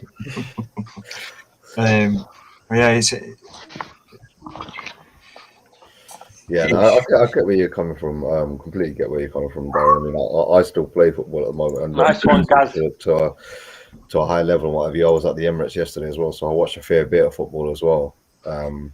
But it's just, as I say, if you're getting there or thereabouts in that area, zone 1, zone 2, then your thought process is there, and that's when that little bit of luck needs to sort of come your way as well. In essence, because as I said, if just sort of looking at this week's, for example, it could have taken 2 judges to go a touch right, so one from the left of you where it finished, and one on the right of where it finished to go a touch more right, and it would have been. Do you know what I mean? So in hindsight, it's there or thereabouts. But at the same time, if you're in and around that area, and you're taking, as you said, into consideration eyes, eyebrows, head position. Literally, as my daughter starts singing now as well, head, shoulders, knees and toes. You're literally looking at the body and the body language, and you're finishing around that area. Then you'll get there. You'll get there eventually. Sorry, my voice is croaky because I was singing my lungs out yesterday at Emirates. Emirates. Yeah, it was amazing. Arsenal lost. Oh no. Yeah, I was there. I was in the middle of drunken scousers that spent 5 hours drinking all the way down to London, and it was good. Just to answer Abu's question, I got my account unlocked last Wednesday, so I can play now. Catch up time, boy. Catch up. Yeah. I've only been playing 6 months for them, but I couldn't play for a year. How long have you been playing besides the 1 year that you couldn't play? Been 2 years now, right? No, I played from just before Tom won the 9/11, the 9/11 red one at Christmas time, and he won it, and I was like, Christmas time, brand new Porsche and that, and then started playing it a bit more. Got closer and closer, got loads of credit, and nearly won when I was in Ibiza. I flew out to Ibiza to go to Swedish House Mafia. They were doing a gig at Ushuaia, and they came back. That was their comeback tour, and I saw Swedish House and Martin Garrix. And before we went to Swedish House, I had food and that at this restaurant. And you're an hour ahead over there, so it was about 6, 7 o'clock. Results came out, and I just looked, and I was like, shit. Like, and I was with Nick at that point, and I looked, and I was like, I've got about 800 quid credit, and that's mental. Like, what? And I looked at the results. I logged in, and I'm not even joking. I'm not even joking. The pixels that it was, I was. This was the winner. That was me, and that was me. Oh no! And I was like, oh. But then I thought to myself, you know, I'm in Ibiza. Would they have flown out to Ibiza to surprise me? It's just one of them. I'd prefer it to be at home, like it was. You know, when you're in Ibiza, you haven't really got friends, family, or anything like that around you. So I was with my ex-missus at that point, so it would have been a hell of a lot better back here. So, which it was. So, but that was July 2019 that I was like very like that. That was me, and that was the winner. And then it was December 19 that I won. So. Yeah, I thought that you'd been playing a year before you won Dream Car. That's why, but I don't think you were you? Yeah. Oh, you were. Okay. Yeah. Because the geezer that won the, I swear his name's Tom. Or Rob. Tom Harvey. Yeah, the red Porsche, innit? The 911 he won. He won a Porsche. Yeah, he won 2 Porsches. He won one before. After he sold the first one. Lucky bugger. No, that's the lucky guy. I'm not saying he's not skilled, but yeah, that was luck. He sold that car to get a deposit for a house to change his family's life. Yeah. He posted about saying thanks to BOTB and that. Did a couple of tickets on Sunday. He sold the car on the Sunday, and they were down there surprising him on the Tuesday for a brand new Porsche Macan for a family car. And I'm like, what? Is he the guy that won 3 times, or? No, he won twice. Yeah, I don't even know if he's still playing. But second time he won literally when his account was unlocked, wasn't it? Yeah. Literally, I'm not sure how soon, but he was at a workplace or something. Christian met, and he had a blue T-shirt or someone worked. Yeah, he was doing training.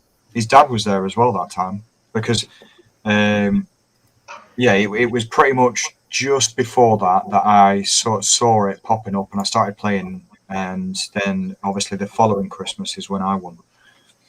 So I'd been playing for a year, got banned for a year from all the competitions, as you know, Sammy. And then come back December, not just gone, but the December before, which would have been 2021. Yeah, losing marbles there. And then I won Lifestyle October, as you know, and then I did the midweek today. So without that year ban, I've done all 3 in less than in 2 years. And the other can you go on the midweek competition? I think you can, isn't it? It's just that I've not tried. Yeah, you can. I think. Yeah, you should try. You're not allowed to play. I mean, even if you check out and if you won, you're not going to win anything, if you know what I mean. Yeah. You can still open the picture, I think, can you?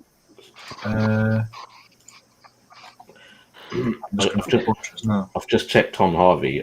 He actually had a year gap when he won. Oh, so he didn't. Yeah, he had a year. He'd been playing a year after he won the first time. And it took him a year to win it the second time. Because he won in 2017, then he won the second time in 2019. Literally 2 years. He won 2019, but it would have been about the summertime because that's how I remember him popping up again. And I was like, you've got to be kidding. This geezer's won twice now. But it can be done, really. Yeah, definitely. Proof's in the pudding. I can still access the picture.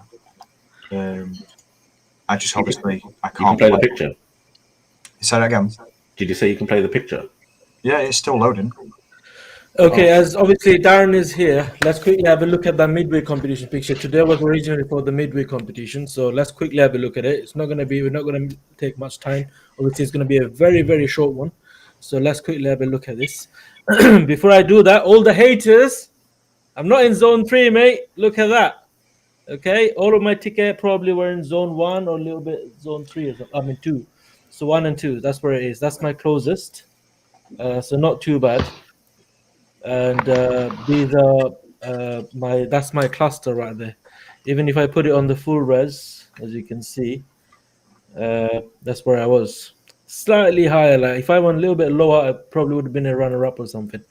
But yeah, that's where I was. I got about £68 credit. Look at that picture. You see the white? It's lower on his chin virtually. Yeah. But if the ball's further away, the white, the eyes tend to float within that white circle. Yeah.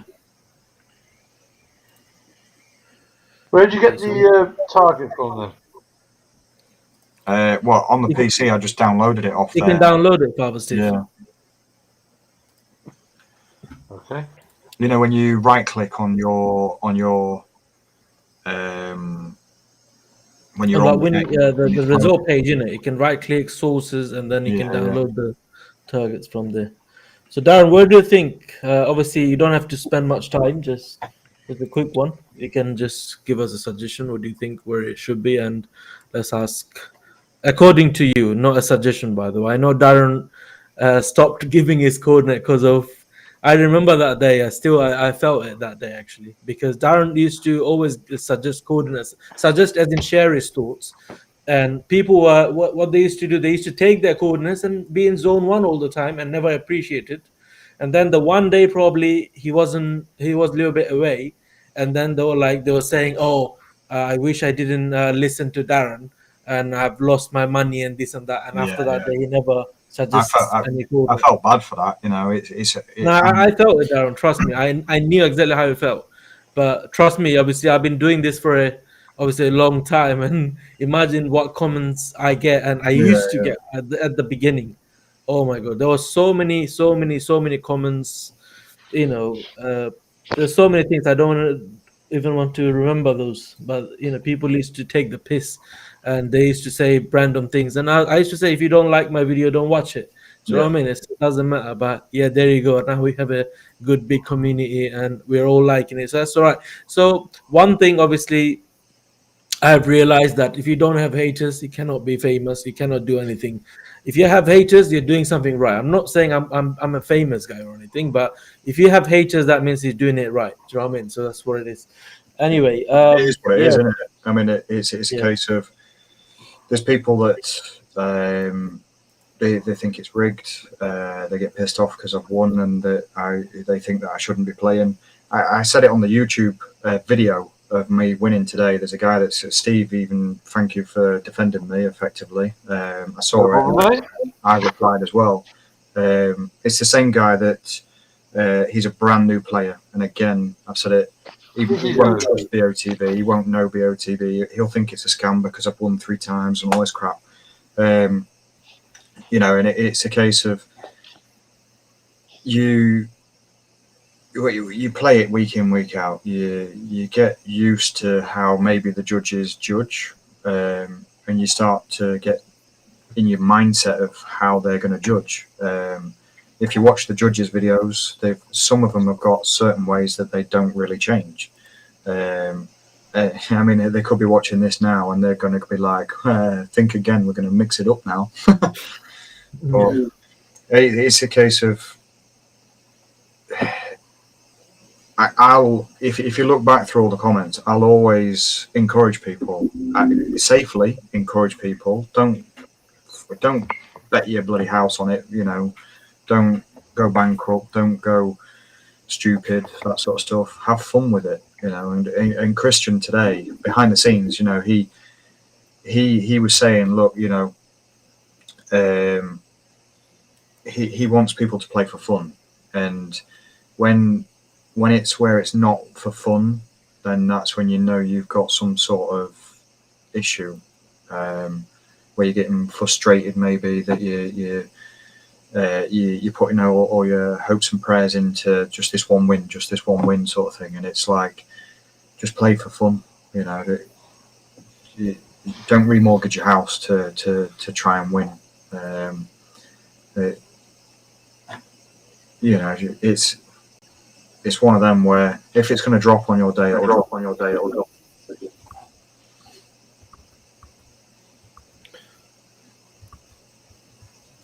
But it's you see comments like that as well, and that's kind of where when people were saying, "Oh, look, you know, Darren got zone 3, zone 2, or whatever," and it's like, "Oh, he's done shit this week or whatever." I'll openly admit it. You know, you can't be bang on every week, because if you bang on every week, why aren't you winning every week? Yeah. That's it. I mean, I'm jealous. You know, fair play to you, but Tom, I've got a coordinate for you. 1 second. Yes, Darren, what's your coordinate, mate? If I don't win, you're gonna have to pay for all my tickets. I've got a coordinate for you as well, Cam. Okay, no. I want to see. I want to see. I want to see if my eyes are not as wonky as. Only tricky bit about this is obviously, I know he just headed the ball or something. He just headed it, but how far is the ball is away from him? That's the thing. He's he keep coming up with literally very close to his head. Personally speaking, he's literally just headed the ball. Because he's still up in the air. No, it's his eyes. The way you're lining this up, my thought process is it's not there. Where your lines are, it ain't there, Cam. Okay. Just my thought process. But Where do you think it is? Like, any suggestion? Subconsciously, right? In the back, I've said this before. In the background, your brain sees something and it locks on, and it can't get it out of its head. Yeah, I know what you mean. But there's a big red blob right next to that player. Yeah. And it's going to be above that, on that crease. Yeah. Between the top crease. Yeah, got you. That those two creases of the top bit. I kid you not, I was thinking the exact same thing. I kid you not. You know the what? exact same thing. Cam, let me give you a coordinate, bro. 2417957. 2417. Yeah. 957. I've got one.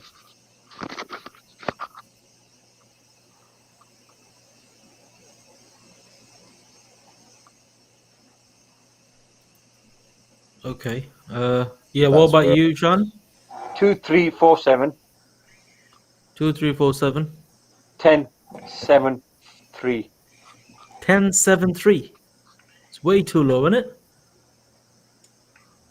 We don't know. Cam, is yours the one in the top left? Yeah. Cam zone 3. So he's trying to get zone 3 again, like before. Or maybe low.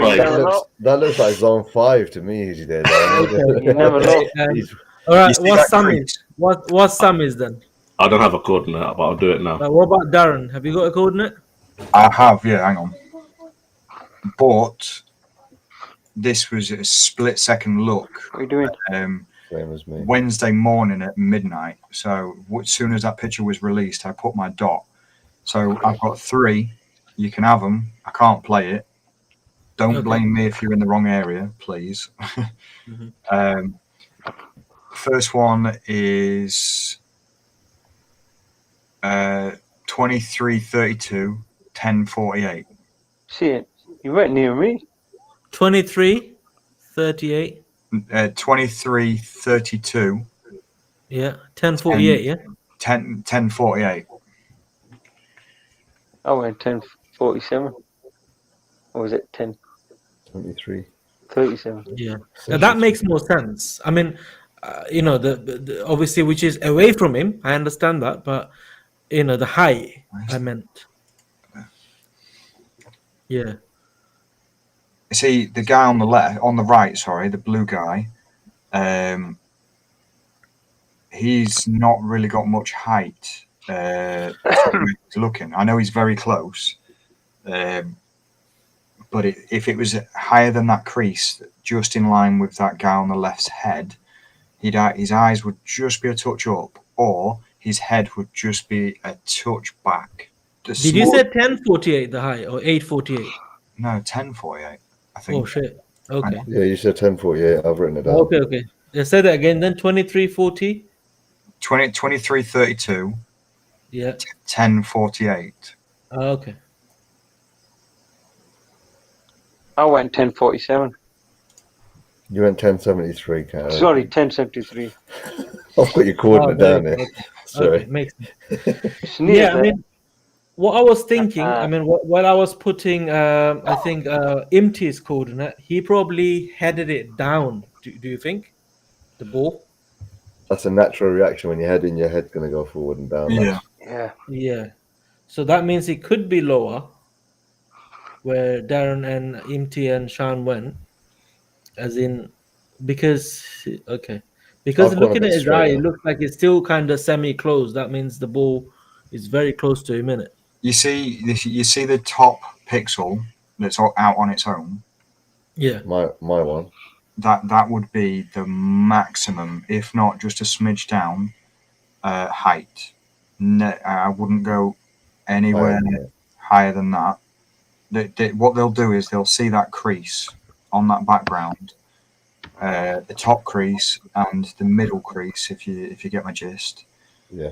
And they'll put it roughly in between them two, where those two dots are effectively.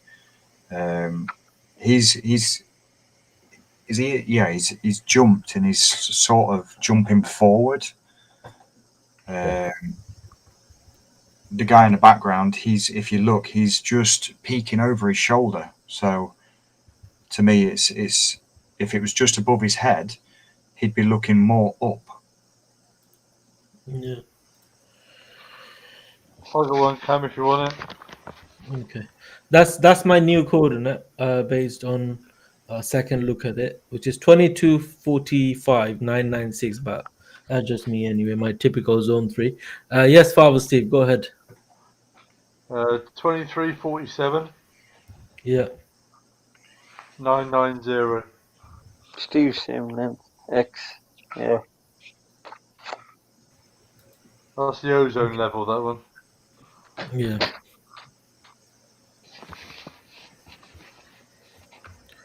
Okay, Royston's coordinate. Let me just take that quickly. I'm not gonna take every coordinate tonight, guys, I'm afraid, but we will, based on that, we'll come up with the average, whatever coordinates that we take. Not necessarily has to be a calculator or anything, but we just come up with the average tonight. At least to give you a rough area where we all agree and offer you a good area to start playing, as they use it as a guideline and stuff.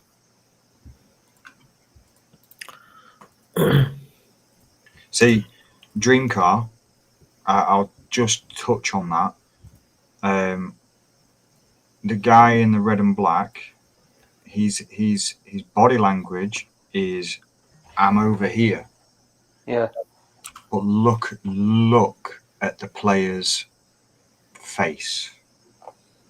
Look at his eye line. It won't be far right, if you know what I mean.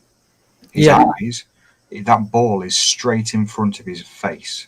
Just a smidge to the right, because he's obviously looking just up, curving to the right, but it ain't far right. It's not.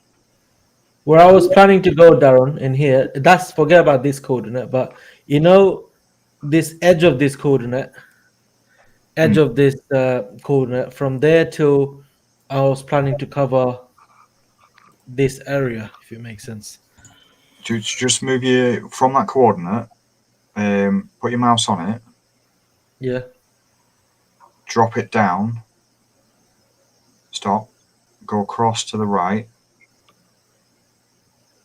Keep going. Stop. Come down a smidge, bit more. Keep going, keep going, keep going. Do a bit more. There. On this pick, I think there's going to be, the problem is the guy on the left, because there's going to be people thinking it's That ball Straight dropping across. onto his Higher. foot. That Yeah. ball dropping on his foot. Yeah, I know. I think that's what I obvious. said to Cam the other day. Yeah. I said to Cam the other day. The But red I and think black guy's getting ready to lash it. Yeah, sorry. Yeah, Andy. my free ticket is pretty much in line with, as in straight from the guy on the left, right? So I've kind of, and that was just because I had to pay the free ticket to go with the midweek. So I've gone pretty much straight across, but I think I might come down a little bit. And my X is almost in line with the guy. I kept calling him Tubby, which is a bit disrespectful, but his left eye to the right when we're looking at it, which is just off where you sort of told Cam sort of area. So it's good to know that my thought process wasn't too far off on a rush coordinate in that respect. But I think you've hit the nail on the head with the sort of area that you're saying. I mean, I when I look at the higher res on that one, the dream car, I know we're looking at midweek, so apologies, we've got that in a second. I am taking coordinates. I looked at the high res and there was a touch of his eyes being dead straight, the guy on the left. The blue guy. And because he's got the crease on his forehead, as you said, they're not massive creases, so he's not looking up. He's sort of getting ready to, with the side of the foot, get the ball down. I might be a bit too sort of in front of the guy in red and black, but I thought it was a bit straighter as opposed to slightly down. But that was just my thought process when I looked at the high res afterwards. Ross asking, did you look at his corner and what's your thought? Which is this one here. The one that's lit up. Yeah. For me, you play where you are, mate. If that's your gut feeling, that's your gut feeling. But for me, personally, his facial expressions, it's a touch closer. It's a touch to the left. Yeah. I wouldn't go that much to the right anyway. Yeah. That's why, remember, I went that close because I think it's just literally, it's still heading it, just headed it, that kind of thing. Like, it didn't go that far. That's why I went so close before. Have you ever, has any of you guys watched a film called Focus? Yes. She is stunning, by the way. That would be my perfect wife.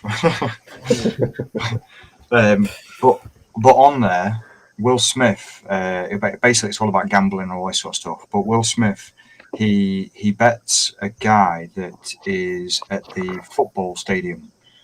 And what they do is they place subliminal messages all the way from the start of that guy's day, all the way through up until where they're gambling. And it was, I think the number was 55, and everything that he saw had 55 in it. Whether he noticed it or not, whether he took notice of it subliminally, even down to the pin on the bellboy's coat. Driving through the town, it had all 55 banners and all this crap. And when they went and did a bet, he says, right, pick any player on that pitch and give me the number. Put it in your head, put the number in your head, and I'll guess it. And if I'm correct, I win. So he lost the first time, then he doubled it, and he looked again. And obviously the geezer that was down there was one of Will Smith's mates that was on the touchline. And he had his back to him, flashing 55. Subconsciously, he chose 55. His brain just went, it's that. I want that number. Because they put 55 from the start of his day all the way throughout his day in certain positions and certain places on certain items all the way through until he got to that point. Your brain, your human brain is automatically wired to do that. Whether you like it or not, it's doing it. Now, you look at this picture, for me, bang, straight away, red blob. Subconsciously, they're going to go, it's directly above that. Yeah. And no matter how many times I look at that picture, I'm like, red blob, up. And any anything in your life, whether it's BOTB or anything personal in your life, you'll get the feeling of deja vu. You'll get the feeling of, oh, I've seen this before, because you know you've seen it before, or you've had that experience before unknowingly, and you know it's a case of these type of pictures. When you first see that picture, I've done this as a rule for myself. When I wake up in the morning, when that picture's released for the new DC or the new midweek or whatever, I don't go on Facebook, because there's a couple of people that will put their thought of where that ball is straight away, straight on Facebook, on the BOTB community pages and all that sort of stuff. I mean, that's good. You're helping people, but I want to look at that page. I want to look at that picture with a fresh mind of no one else's input, and I want to get my judgment straight away and see what's in the background, and to look at the eyes and lock on to a certain position, and then that's where I am. It's a case of I've stopped moving my coordinates. Before I used to go, oh, it's over here, you know, or over there, and I move it at the last minute, and it's pretty much where I've found my position. I've done the height, top to bottom, left and right, and I've got my box. And it's a case of I used to do it dot by dot by dot by dot by dot, down dot by dot, all the way through. And now it's a case of I got my box, my square of the height, left and right, and I just fucking spammed it. I just went, and that was that. If I won, I won. If I didn't, I didn't. You know, it is what it is. There's so many pixels in that one area. Me and my mum, we'd phone each other and we'd talk about it. I'd even send the picture to my mum to get a second judgment of that first picture view. And me and my mum were bang on the same area near enough every week. Maybe smidge across, smidge over, smidge up, smidge down, or whatever. But we were pretty much bang on in the same area. You know, and it's where you look at that picture for the first time and you don't want anyone else's input, because that has an influence on your first glance of the picture. Yeah. I mean, by all means, check the stream out. You know, Cam's stream, I'll promote it to high heaven. And they cut that bit out, Cam. I swear down, they cut that bit out, because today, when I looked directly in the camera, I shouted, "I guess I am a smart devil after all." Did they? And they cut it out. They cut it. You didn't say anything about Patreons. No, I mean, Christian knows. He knows that these channels are about. You know, he knows that there's the BOTB communities and stuff like that. And I even said, you know, I feel like I'm on eggshells of when that video drops, because I am going to get ripped.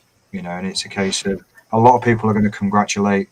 A lot of people are going to just rip me to shreds that I've won again and piss off, you know, let other people win and stuff like that. I play for fun, you know, and I mean, there's DC on Tuesday. You just think, right? If I won Tuesday, big fucking if, because it ain't, I won't, you know, if it did, then Jesus Christ.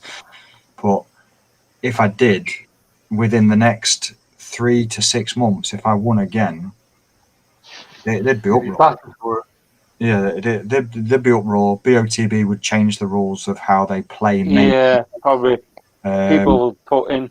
I hope it stays the same, how it stays now. You know, it's a case of, because how they're doing it fair. In my eyes, they're literally doing it fair. Dream Car, if you win Dream Car, you get banned from everything for a year. Yeah. Sorry to cut you, Darren. Cam, I've given you private message on the thing for the average. Oh, have you? Okay, Yeah. Sorry, Darren. Yeah, you've got the average.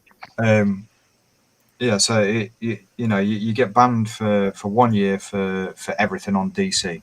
When you play midweek, you get banned from midweek, only midweek. So you've got DC and lifestyle still to play. Now, I won lifestyle October. I got banned from it. I've won midweek today. I've got banned from it. I can still play Dream Car, and I'm in two minds. You know, do I play? Because a lot of people will be pissed, or do I just play? And if it happens, it happens. You know, it's a case of Lady Luck. you know. Play it, mate. Honestly, from my person, if you ask my person, play it, because at the end of the day, You play for you fun. know, you play for fun, but it's also a case of, in my opinion, you know, if people are not understanding the game, or people are not getting. I mean, I'm not saying that. I mean, I'm never, as I said, always in that position where I'm getting runner-up and stuff. Sean's been runner-up, Cam's been runner-up. You know, yourself and Sammy have won it and stuff, and I know Dean's been runner-up as well recently. But at the end of the day, if BOTB felt that you were doing something dodgy, or they felt that you shouldn't be playing, you'd be banned. Yeah. And I personally say, you know, you've given your input by showing Cam roughly speaking where you feel that the ball is. You're not telling people to go there.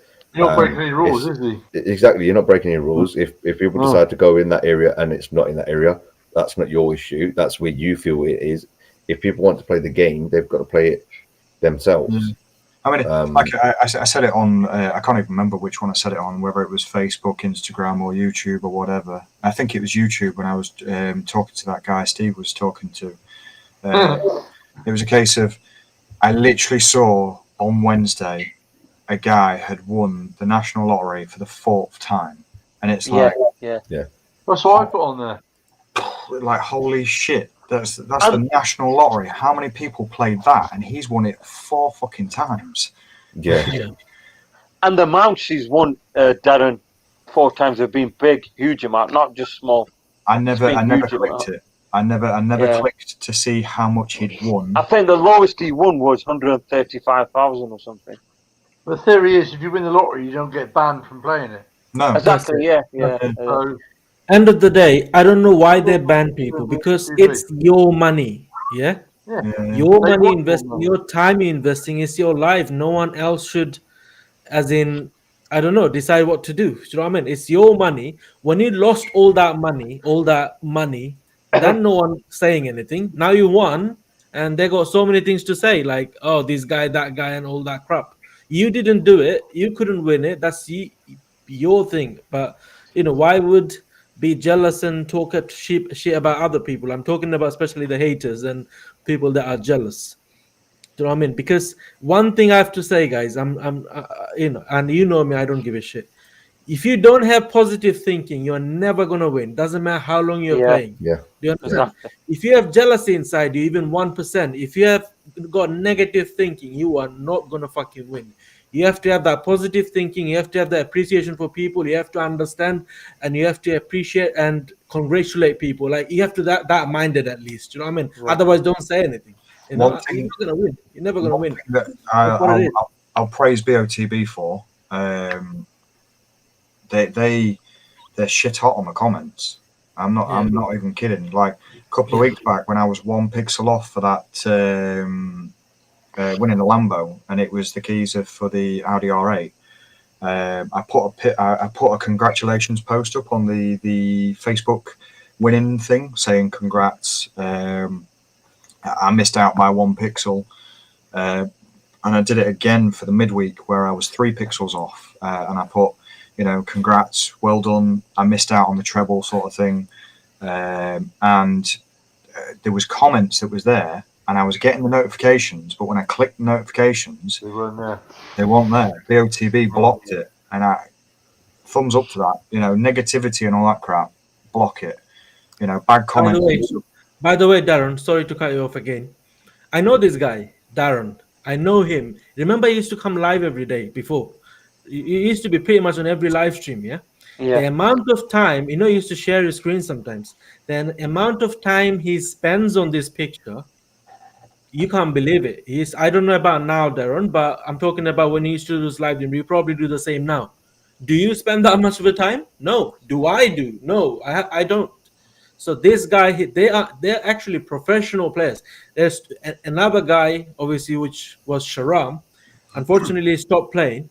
But when he was active, He used to message me constantly. He used to come up with different ideas constantly. And the amount of time he doesn't even have a computer on his tablet, screenshot, edit these that with different things. He used to do that. I'm really sorry that he didn't win, and he's one of those unlucky guys. You know what I mean? You know, some people are really unlucky. He's one of those. But that's what I'm saying. These two person I've seen in my entire life, Darren and Sharam, especially Darren, obviously. So they're serious, you know, and they deserve it. You know, how much time do you ask yourself? That's why I said before, if you're not winning for a certain amount of time you're playing and you never won or never close, ask yourself why you don't win.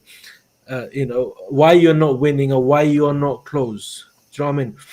And me personally, I know a lot of people takes the piss. Do you know what I mean? A lot of people take the piss about me like being in zone 3 and everything. But do you know what? This is the truth. Yeah, I don't have to lie about this. Every time I spot the ball or I may place my tickets, I think I take literally a minute or two. You know how I was doing it? I didn't even see this picture before because I don't care. I'm one of those very important decision of my life. Sometimes I just don't care. Do you know what I mean? I mean, I know people talk behind my back all the time, but I'm not stupid. But I don't care. I just don't care. It doesn't matter what you say. I don't care because I'm that kind of person. Do you know what I mean? So it's not that I'm also a human. I feel bad sometimes, but I never show it. I'm always smiling, and I'm always doing what I'm doing. Do you know what I mean? I don't care what people are gonna say in my comments. Yeah. You know, a lot of people recently had some comments and issues and with other people's and everything, and poking type of comments, try to poke me and set me on fire and then watch the show. Yeah, I'm not that kind of person. You know, before what was going through before and everything, you know that, Darren. So many people, even other YouTubers, with my name, they put videos. With my picture, they put videos. This guy is dodgy. This guy is a scam. This guy works for BOTB. He tried so hard to get one reply from me on his video. One reply. I didn't. Because he wanted to start that and then, damage my image basically and all of that. I mean, I got a bit of a respect in the community. I got a bit of a following. I got a bit of loads of love from the people that are watching and everything. So that's what I'm saying. So anyway, all I'm saying, Darren, if you post, if you lose a lot of money, you say you bought 75 euros tickets. Say even on this dream car, yeah, you bought 75 euros tickets. Knowing you play very close to each other, so it's a big risk. But obviously, you can be in zone 3 with all your tickets. Or zone 4, you never know how those judges goes. They don't always follow the same strategy, right? Yeah, no, they don't.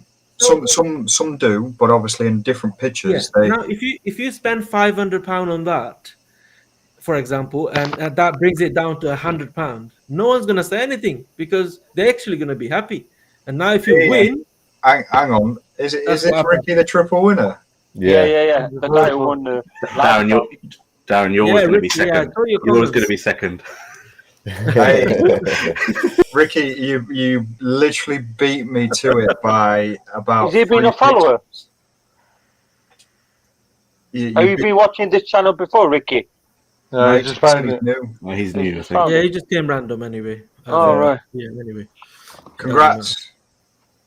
But I might overtake you and do the 4th. You never know. That's it. Calm down, gents. Calm down, gents. Calm down. No, don't be sorry, mate. You did the trouble. It's skill and stuff like that again. Yeah.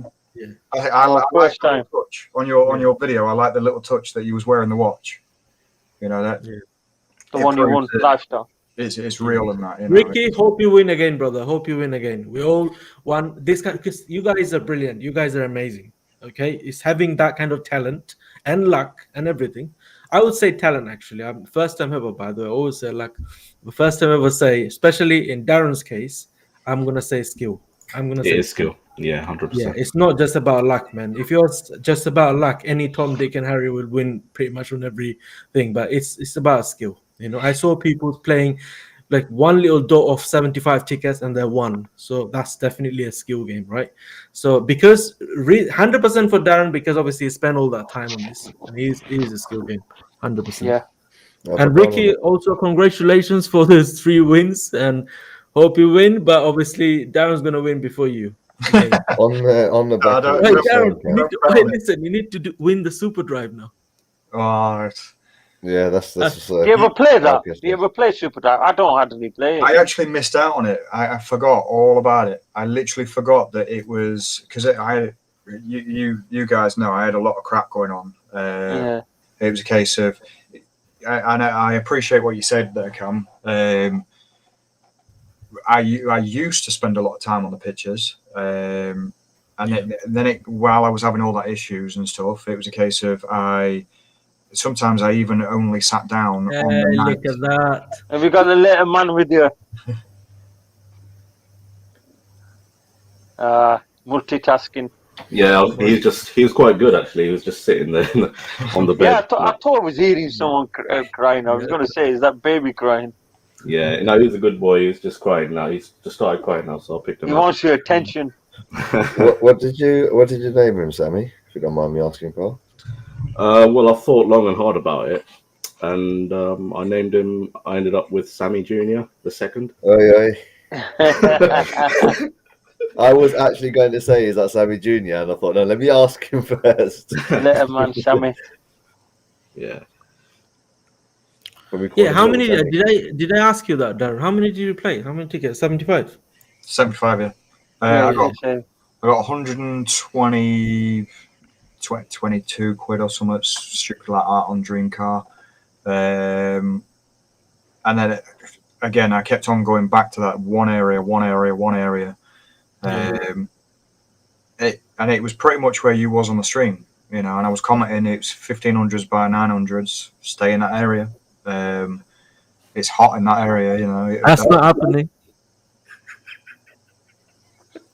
Spurs not having that luck. Mate, they're playing well. I'm not even going to deny it. With Conte, they are started doing well. I watched that game the other day. Darren. Kane needs to bog off because he's a cart horse.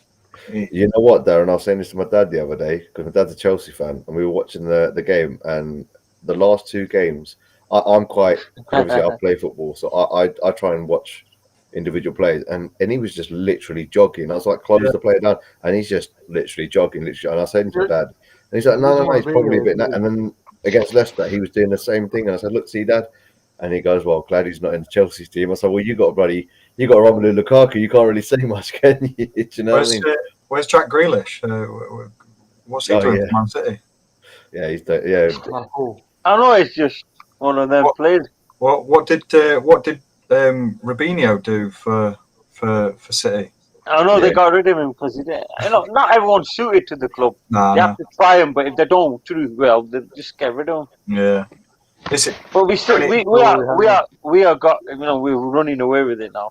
The only manager that we had. What's that, Darren? The only manager that we had that was any good, that I thought was any good, and was Pochettino.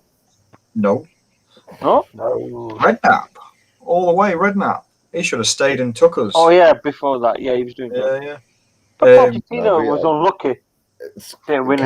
Sean, you got to remember, is other than United and probably Chelsea at this moment in time, there are no other teams in the league other than Man City that can field 3 teams. You guys can field 2 world-class teams. Yeah. 1 week you can start with Edison, the following you can start with your other keeper. It is literally, as Steve said, it's the money. But what you've got to look at. I wonder what Steve's doing with his finger then. He's dusting his. But no, I mean, you're saying the league is over. I'm not saying it's over. I'm just saying it's ours to lose now. It definitely is yours to lose, but you've got to still play. I think you've got to play Spurs against the second time. You've got to play Liverpool again second time. You've still got to play United again second time. You've still got West Ham, I think, for a second time. We've got West Ham this week. Yeah, exactly. You've got some. I know you've got Southampton this weekend. I know your fixtures is better than you do. No, we've got West Ham. No, I'm sure I haven't checked. I'm sure it's West Ham. I think it's Southampton. You lot at Tottenham have got a toughie. I think they got Chelsea, haven't they? Or something? Tomorrow night. We'll do it. Chelsea's Southampton, nothing. Man City. I know Spurs. Craig just mentioned Spurs is a bogey team. I know we've done crap against them. Oh, shite. Watford lost. What's go with it? 3-0 to Norwich. Oh, yeah, sorry, Southampton. You're right, Steve. Empty. They played 15 minutes injury time. Who's that? Why is that? 15 Someone got minutes. injured or I something? don't know. So I just turned over and saw 15 minutes. Yeah, it's a big Super Sunday, isn't it? Chelsea Spurs. Hey, I've just seen a comment saying Warming up for the. played 47 tickets. I don't know if it's aimed at me or someone, but I didn't play 47. I said I played 75.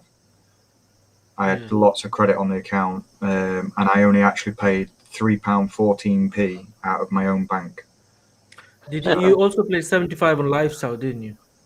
Yeah, and that in actual fact was the third time that I'd played it, and the third time is when I actually won it. So you didn't used to play Lifestyle before, Darren? I did, and then I stopped. In fairness, I played Lifestyle. Am I the first ever Lifestyle winner in the host panel? A host panel, but it wasn't like Tobias time when he won the week before, and then you Fuck won. Tobias, man. Where is he? I'm the first. I'm the first. Yeah, where is he? He's disappeared. No, everyone gets as lucky as me winning Lifestyle. I'm not playing it for. We all look, Cam. Manchester was just Southampton. Yeah, Dean. I've just got. It's actually all luck. I'm actually a little bit lucky as well, actually. Winning Lifestyle. Oh, the floods. Paul Wallace saying the floodlights went out. That's why they had 15 minutes. I think. They didn't pay the Lecky bill. Okay, listen. My Lifestyle winning, that was loads of skill involved, because number one, you have to play at the right time. You have to know that. Number two, you have to know the answer. It was the hardest question ever. Not many people know that. Great. What time did you play? 11:59 before it closed. 11:59. I played mine at about 9:30, 10 o'clock. Oh, on Sunday. Yeah. I was cream crackered. I just did my dots, played the. Yeah, because got work in the morning. And then that was that. If you do last minute, you got very less chance of winning, I believe. Nah. You got to play him before. I was rushing on Wednesday. No. There's a closing time and date for a reason. Anyone that's entered within that time and date, you're all in a draw. Simple as. No. Reason I'm saying that, even last or the beginning, you know how the number generator works, yeah? If you say spin it, say 10 times, 9 out of 10, it's going to be between, say, out of 100, let me say, between 20% to 80%. The result's going to come through that. But last and first, very less likely to happen. Thing is, on a name generator of, like, when you was doing it before for the credit, like the credit and everything that you was giving away, how many names can you put in that? Like, I don't know. We don't ever know how many people play BOTB week in, week out. You don't get them figures because they don't release it effectively, and it's not for. I don't know. Like, do we want to know? Do we want to know the mystery of it? No. One week it could be 10 million people. Next week it could be 2 million people. And it do you know what I mean? It's like It's bad for business, though, really, isn't it? Because if you're saying that if there's a certain type of picture, for example, that people are not playing, and there's a certain type of picture that people are playing, it may be that when there's less players playing, there's a lot more playing or those who play the up are still playing every picture. But then if you've got a picture which everyone plays, you've got a lot more cars playing, so you might get different. And then people start making those assumptions of, when there's less players playing, it's always an up because they're not making enough money. But it's not that case. It's because those regular up players are playing every picture, and those who play the more expensive cars are trying to veer away from that, which means the probability of the up being a winner is higher because those regular low-cost ticket players are still playing the thing. So I'm with you on that one. You wouldn't necessarily want to know because then it starts, as a business, from a business perspective, for BOTB, it doesn't make sense. If that's the scenario. It's more as well. If you think about it as well, if they turn around and say, "Oh well, you won on a week where we didn't really have that many people playing, so yeah, you won." But if we had everyone playing like we had before, like say 10 million people play, and you didn't win, but then you win on a week where you've only got 2 million people playing, it kind of you feel a little bit disheartened that you've won on a low week. You've won clearly, but you'd want to win and be kind of the 1 in 10 million as opposed to the 1 in 10 million, the best of the best sort of thing, you know. And it's Darren, was you the out and out winner today, or was it a playoff? There was no. I never got contacted. There was no playoff or nothing. They literally burst through that door, and I was like, "Fuck, it's me." Yeah, that Swear reaction was epic, mate. It's just like when I stood there. I mean, I was half asleep as well, but when I it was bang on 8 o'clock in the morning, 1 or 2 minutes later, and I would have been gone. But I come back in and I was half asleep. I bought a coffee from Mackey's and I put it in the van. I come back in from to go get some. Christian was there, got taken off all the way to do the car and everything. We were stood there until about 10 to 9. That's when we did everything. Then I wandered back to work. My bloody coffee went cold, and I started a day on a shit day because I couldn't get my coffee. Had a frappuccino in the car by the time you got back in here. Don't forget Dean. But they're doing the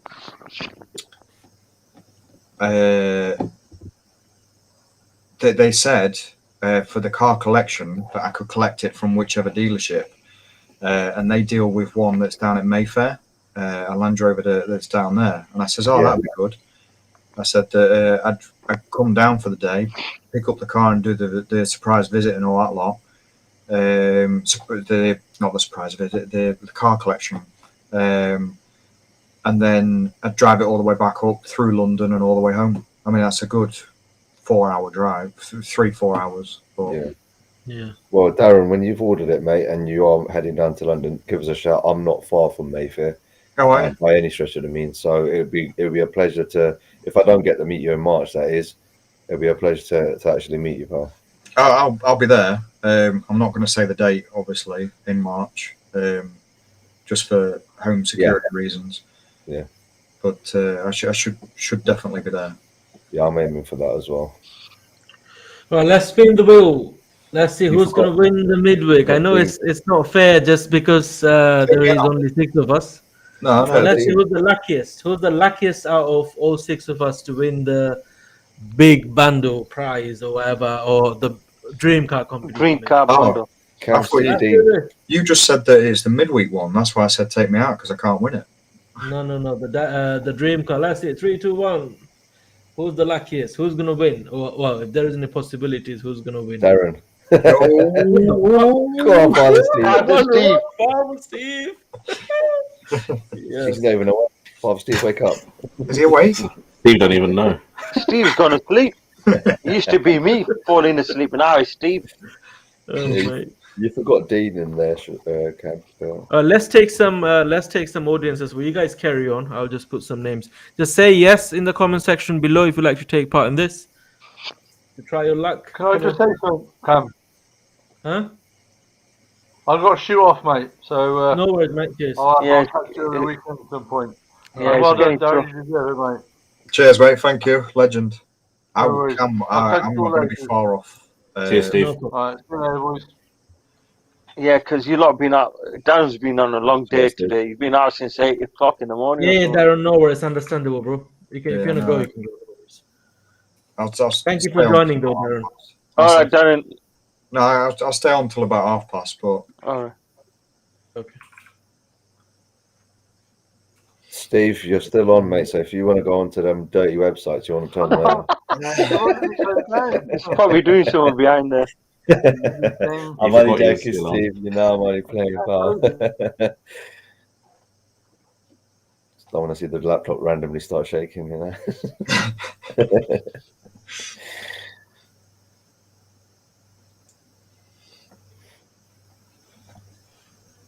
Cam, you got to put Dean in there, mate. Yeah, I think he has. He put Dean. David, Mustang, Craig, Alkesh. Oh, Darren, you mentioned a cup of coffee, mate. I feel like a cup of coffee now. I'm having a beer, mate. I ain't had a beer in ages. Literally, I like Christmas, just after Christmas and that. I thought, I went through a lot of stress, a hell of a lot of stress, to the point of where when I smelt food, I felt physically sick. I'd actually sat there and someone said to me, "When was the last time you ate?" And I'd been having my fluids, you know, I'd been keeping up my fluids and stuff like that. But whenever I went to grab food, I kind of didn't. And I worked it out that the last thing I ate was on the Wednesday. I'd gone all the way through to the following Wednesday. And it was actually the Saturday after that my mum was like, "When was the last time you ate?" And I was like, "Shit, you know, when did I actually eat?" I've lost 2 stone. Well, that's about 1.5 stone. Just mentally drains you. These things, isn't it? When people do that. Just I mean, not only for my boy, because I had to go through the family courts again. There was a lot of crap to do with my ex-missus. You know, it would have been a 4-year relationship near enough in March. She flushed it down the drain. I'm just going to put that bluntly. Not only that, my ex's dad was in communication with my boy's mum, which, you know, that's a big. You don't do that. Yeah. And karma will get him. So. Yeah, no, I mean, to be complete, I mean, I don't know, Cam probably right. We had a really long one the other day, and I was saying it to Cam, and it was going on the back of what Cam said earlier about, you know, the good vibes, the good ones, the ones that, you know, I mentioned your name, and I said, you know, what you've, because obviously with the Patreon group and stuff like that, and you know, you've been fairly, you know, open to the guys. It's a little bit of sort of getting it off the chest as well. And I said to Cam at that point, I said, you know, there's people like yourself that deserve a break.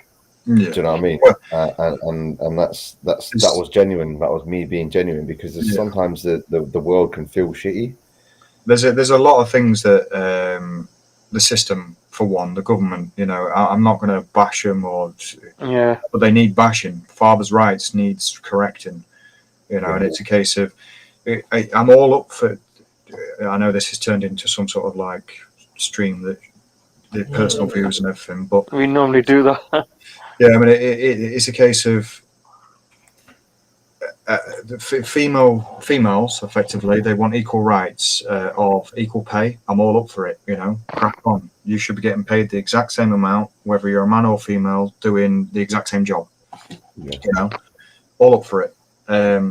But when it goes to the family courts, the females don't give up the same rights for the children. You know? Exactly. It takes 2 to tango. It takes 2 to bring up a child, and you know what I mean. You spit lies and stuff like that, and you get caught out with those lies, and nothing happens to you effectively apart from don't do it again. Yeah, exactly. Yeah. You know? Whereas when the roles are reversed, it's a different scenario. Roles are reversed, and the man gets sentenced or whatever. You know what I mean? Or I'm not going to say that the man, but the defendant and the victim, all that sort of stuff. You know, it's that's as much as I can go into it. Yeah, no. I totally appreciate that, buddy. And like I said, said like the other day as well, going back on the back of Cam's thing, you've got to have that positivity as well, of life, and you've got to take things on the chin regardless. You've got situations, others have got situations, everyone has. And I opened up a bit in terms of where my route went when I was trying to open a business with mates and things, and being in a position where we were trying to do something and it wasn't working, and the finances were tight, and a lot of people sort of came back. Even Sammy said the other day, that it was a good conversation that we had, and you start doing things and saying things to people that are closer to you, and it hurts them, or you start pushing people away because you think everyone's against you, sort of a thing. And like yourself, you're a prime example of keeping the mental strength there, and instead of pushing people away that are there to genuinely help you and things. And that's when a genuine person is a genuine person, and that's when, like yourself, like Sammy, for example, straight down genuine guy, Cam, straight down genuine, Sean, Steve, all of you guys, I feel, even though having Andrew Ems, for example, as well, proper right laugh. I've never met you guys, but I can have a conversation with you guys because I know you lot are not one of those sort of hide behind a curtain sort of, you're genuine, and that's how people should be. Don't try and be something that you're not. No, I say it how it is. Like I said, I won the Bentley. I went up to Tesco's and I bought a fucking flashy jumper, Christmas lights, everything like that. Yeah. I mean, the money was sat there for quite a while. I went and bought a house, doing the place up bit by bit, room by room. Lockdown happened. You just plod along. You do. My mentality is the fact that your situation is only temporary.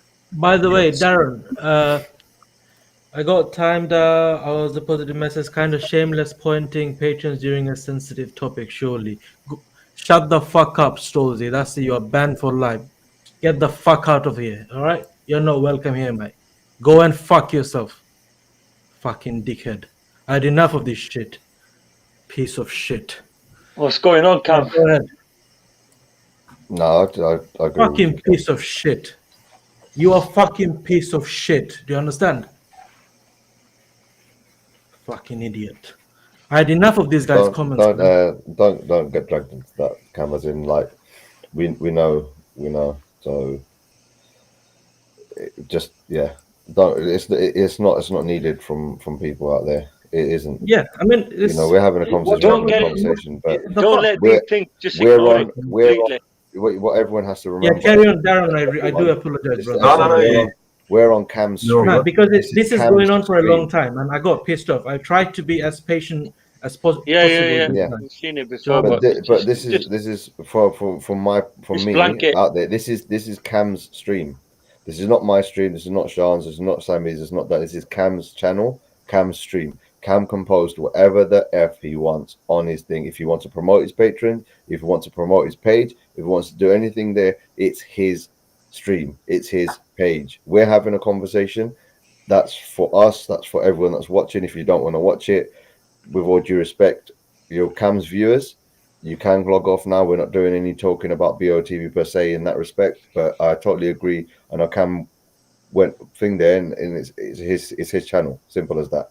I've been doing it over a year and a half, and Cam puts things on. We don't say nothing because it's his stream, like Empty says. How many is even watching now? I don't know. I mean, we're just rabbling on about. There's a lot of people watching. They're enjoying the thing, obviously. Okay, Darren. Obviously, we got another win in the family, right? It's from the Patreon. He's a host. That's a celebration for us. We didn't mention even once about the patrons today, so that's why I thought let's just put the banner in. So just that people can see it. Do you know what I mean? So that's what I did. But anyway, no problem. Anyway, Darren, I'm sorry about that, man. It's just that, when I lose it, I lose it. Do you know what I mean? It's one of those. I had a shower and just come back. Was your missus there with you with this shower? No, like Lily Rose, isn't it? Sorry, Lily Rose, if you're watching, and apologies. We know you used to have bants with him. So. Oh yeah, I remember Lily Rose and Abu last year.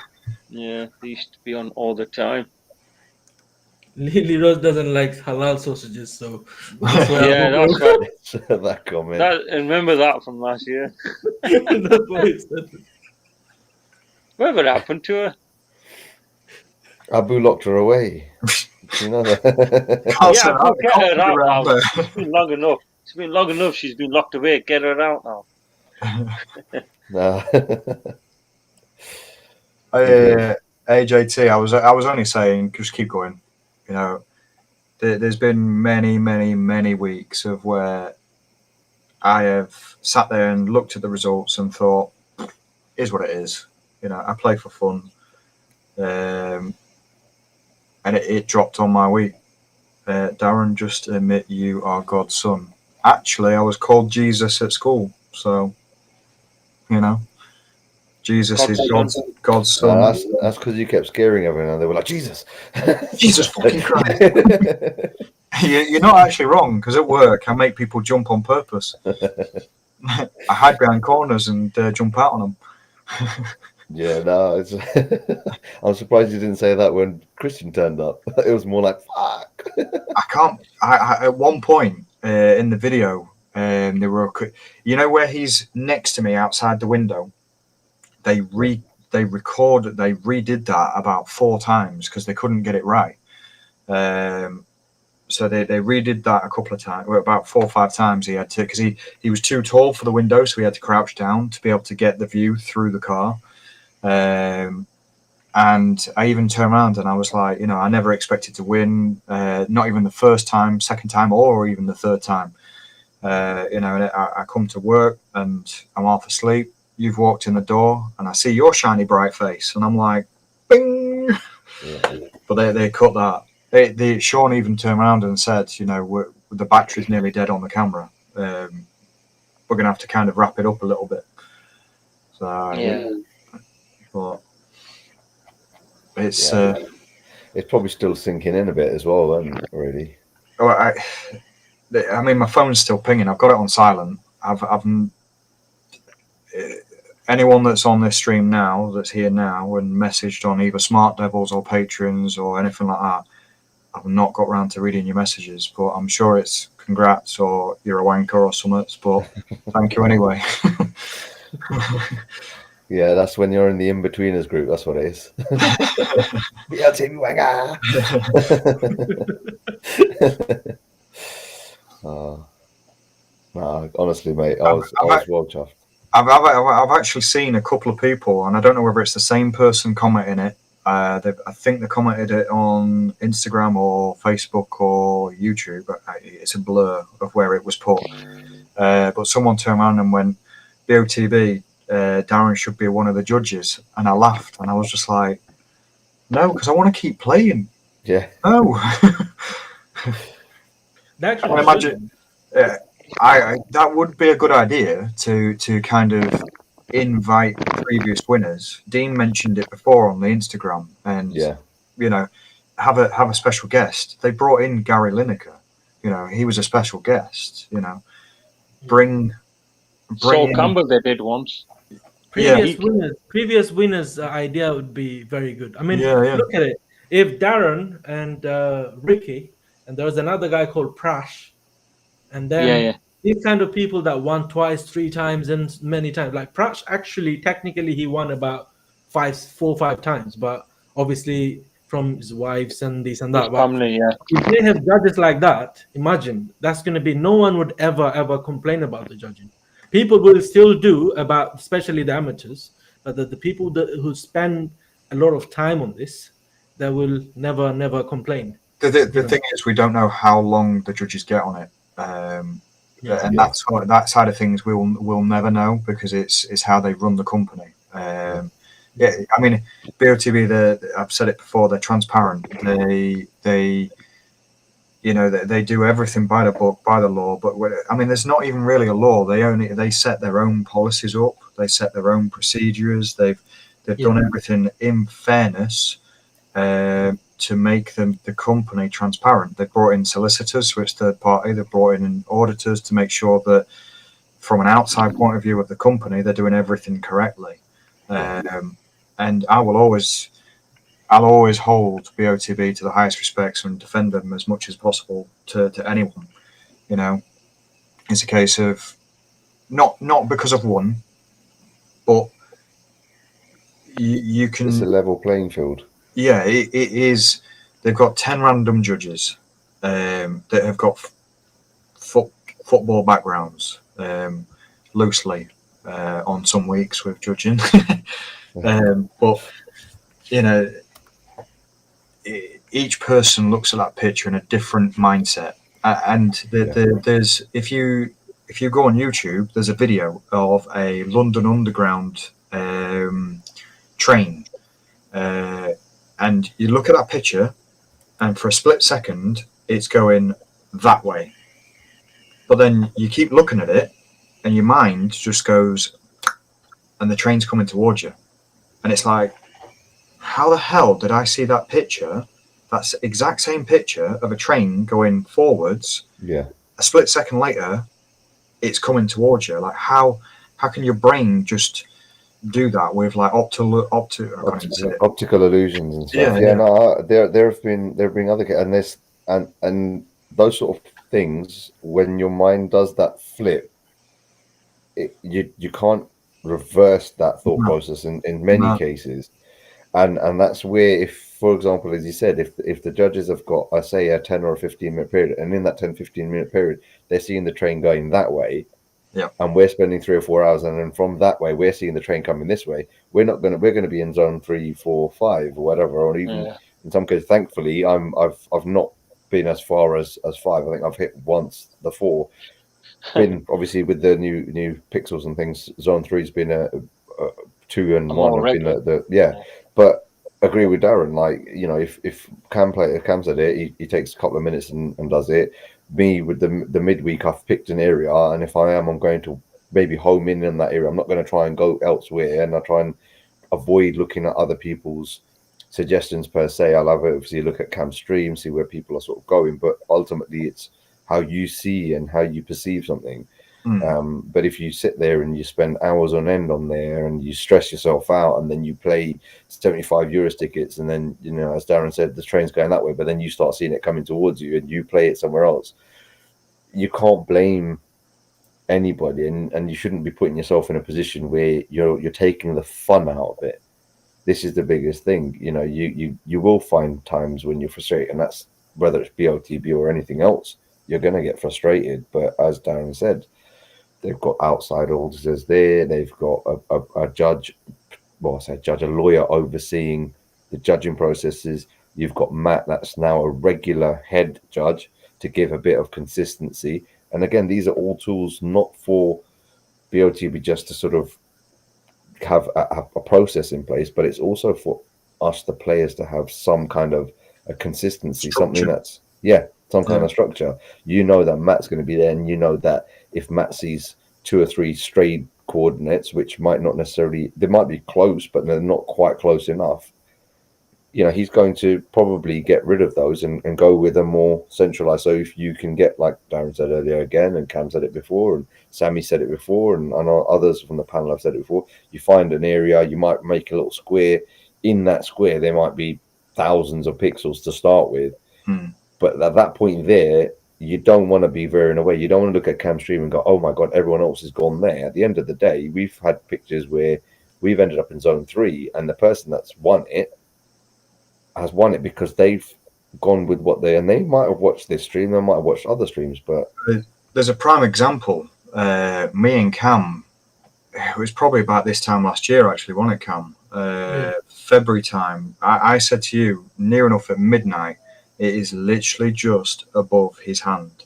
Cam went a little bit higher, and then at the last second, he put a couple of dots right where I said. The week before Samuel won, or something like that. Yeah, it was around. Yeah, it was around that time, and it was. Cam got closer than me, and it's like. Was it the midweek? Yeah, I was actually. Yeah, it was the midweek pick. I think I remember which one you're on about. Thanks, Royston, by the way. What is that top anyway, Sammy? Is it It's an esport top. I thought it was the F1 top. I thought it was. Anyway, No, so. it's G2. Wrong side. G2. It's the esport team. Okay. Oh, right. I thought it was Lewis Hamilton's. I thought it was like F1. Yeah, I thought it was good. F1. I thought it was. I thought he was doing a Christian Horner over there. You know, sponsored by Red Bull, Red Bull Bull. Racing. Red Bull, BMW, Logitech, Adidas, Yeah. and I don't know what this one is. Oh, Well, we know you like you like BMW, so you know Yeah. I wouldn't have put, you know, getting them to sponsor you would have been a good shout. That's the only reason I bought the top, mate. Picks up a can of Red Bull, sips that, you know what I mean? Yeah. Walks away and he's got his hoodie on the thing which says Adidas on there. You know, all of these little subtle signs. We know it. We know that Sammy's sponsored by everyone. Well, I think I can safely say, guys, I'm technically just sponsored by that company. You should have 3 number plates now, don't you? Shouldn't you? Really? No. It'd be Darren 2. should No, it's literally 2. do BOTB Yeah. full time. You know, It's just sponsoring. Yeah. Cam, did you get one of those when you won the lifestyle? Did you ask for one? No, Well, they don't give it out. no, man. That's the number plate, but not for lifestyle, innit? I think they should. I think they should. Yeah, that. 1 second, let me share. I didn't get one for the lifestyle. Oh, okay. But your number plate in the background, Sammy. You've got like Yeah. it's like a white line going all the way Mine- around. Haven't you? Mine's different from yours. Yeah. So, when you're going to ask for another one, I assume. I've already got it. It's at work.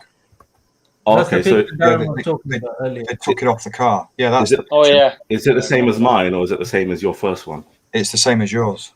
Oh, yeah. Okay. So that's the new Changed ones the they style do. of it. Yeah, they changed it. Yeah. Obviously, I can't take it off the wall because it's stuck. But I was going to show you. Yeah, Yeah, Sammy's gonna need a new plaster if you try to take that off now, isn't it? Yeah, that was the picture, Cam. It was up near his hand. Yeah, I originally What week was there. that? I originally went there, but then because that doesn't look like he's looking here, but it's just that body language probably. because of the back plate The as guy well. in yellow. I mean, Yeah. green. If you look at the guy behind, literally going back on what Darren said, look how closed his eyebrows are in terms of like where his Yeah.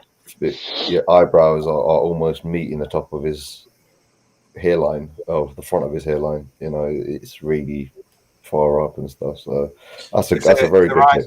If their eyes are like that, it's look for the wrinkles. Their eyes are wide. It's body. Eyes are a big factor because it gives you some sort of reference point of direction. But I've always taken into the fact of body language. It's always because I've played football before. I played for Jack and Jill Football Club. It was a pub. We won the league and all, but it's that mentality of, again, a football player never just stands there moving his eyes unless he's really far away from being involved with that scenario of where the ball is. Now, if a ball's coming in, the ball's going to come in and just whip past you. Your eyes aren't going to get it, so you're going to move your head. You're going to lock onto that ball going left and right. Look at tennis. Look at the crowd in tennis. They're like, Yeah, they don't sit there just moving their eyes. They're moving the full head. Yeah. that's very true. That's true. So, Darren, now that you've won 3 times, you're basically working for BOTB at this point. So, I reckon you should get one of those jackets. Yeah. Black jackets with the BOTB logo on it. I'll just said. I think. The one I Christian wears. I think if I won Dream Car, and I did the 4th, it would be a case of I want your jacket, but I'd never get it because I kept it. They kept a little bit. They kept a little bit. I'm in the room. Off the video. I turned around and I said on video, I said that if I ever won again, I've got a private plate for my Audi. But I said that it would be where I'd more than likely, if I won the Lamborghini Urus, I'd buy a number plate, and the number plate that I'd buy, it was something on the lines of like BO11TB, so BOTB, but it would be the 2. for the Lamborghini Urus. And I says, and he says, "Oh, you can't do that. You'll be rolling around driving with BOTB on your number plate. People will think it's me pulling up." I was like, "All right, okay." But he was just joking about, like, obviously. But you want D4 RRN? That's what you want. Or maybe, just maybe, Christian's actually watching the stream because he's literally just updated his story on Instagram. Yeah. He got us on. So he got us on the Christian, if you are watching, I love you, and I'll see you Tuesday. Christian, No, you owe me see me Christian, on you owe me a hug, Tuesday. mate. Christian, you owe me a hug. Not to sound like a creeper, but Christian, come here. If I won the Lambo, I swear down, I would kiss him. I would just be absolute. Kick him on his forehead. I'd turn around to my boss and I'd be like, "Right, I'm taking the day off. Me and Christian are off to the pub." Yeah. It's 12 o'clock somewhere. It may be 8 o'clock at Parker's, but it's 12 o'clock or 5 o'clock in Australia. Like, you just go down to the local offie, and my brother used to own a shop. We used to get them. They used to wait till 8 o'clock in the morning because your license you can't serve until after 8. And these guys used to rock up at 7:55, go to the fridge, and then just wait in a queue until it hit 8 o'clock. You just to walk out. Basically, they were builders. I don't want to put it out there, but they were normally Polish, and they were going onto building sites, and obviously we'd have to, for license reasons, refuse to serve them. But 8 o'clock in the morning, they're half a bottle of vodka or half a liter of vodka and 3 or 4 cans, and then they're back down at lunchtime. And so just take him down to the offie, get a brown paper bag, sit him on the wall. There you go, Christian. Abu, you are kidding me tonight. Like, honestly, mate. Shannon's nose will poke Christian. He's doing his banter again from last year. Hey, you two, that way. You're letting the side down, guys. Where's your Streamlab chairs? Come on. Oh, me? Yeah. I'm sitting on the day bed. Darren, I ain't got one. I got one. Look at that. I ain't got one. My chair is in the other room, and my laptop's here. And because obviously I've got the little ones in the room next door. Yeah, you have to sit in. I keep changing my rooms because of the little ones. My son's got allergies, so sometimes they kick off in the night. Yeah. So I try and stay close by because my missus, bless her, she's got to kind of look after them as well during the night. And all the times I've woken up and she's like looks like she's been hit by a train. So what's that Abu saying now? Stream and stuff. I was trying to stay close by. Hey, try and be a nice other half. You should be saying that your missus always looks beautiful, whether she's, looks a bit rough one day. I'm dropping you in it here, aren't I? Yeah. Just glad she doesn't know about Cam's channel. Put it that way. No, you know what? Honestly speaking, a lot of people out there. I wouldn't be me if it weren't for her. Like, I've gone through a load of shit, and she stuck with me.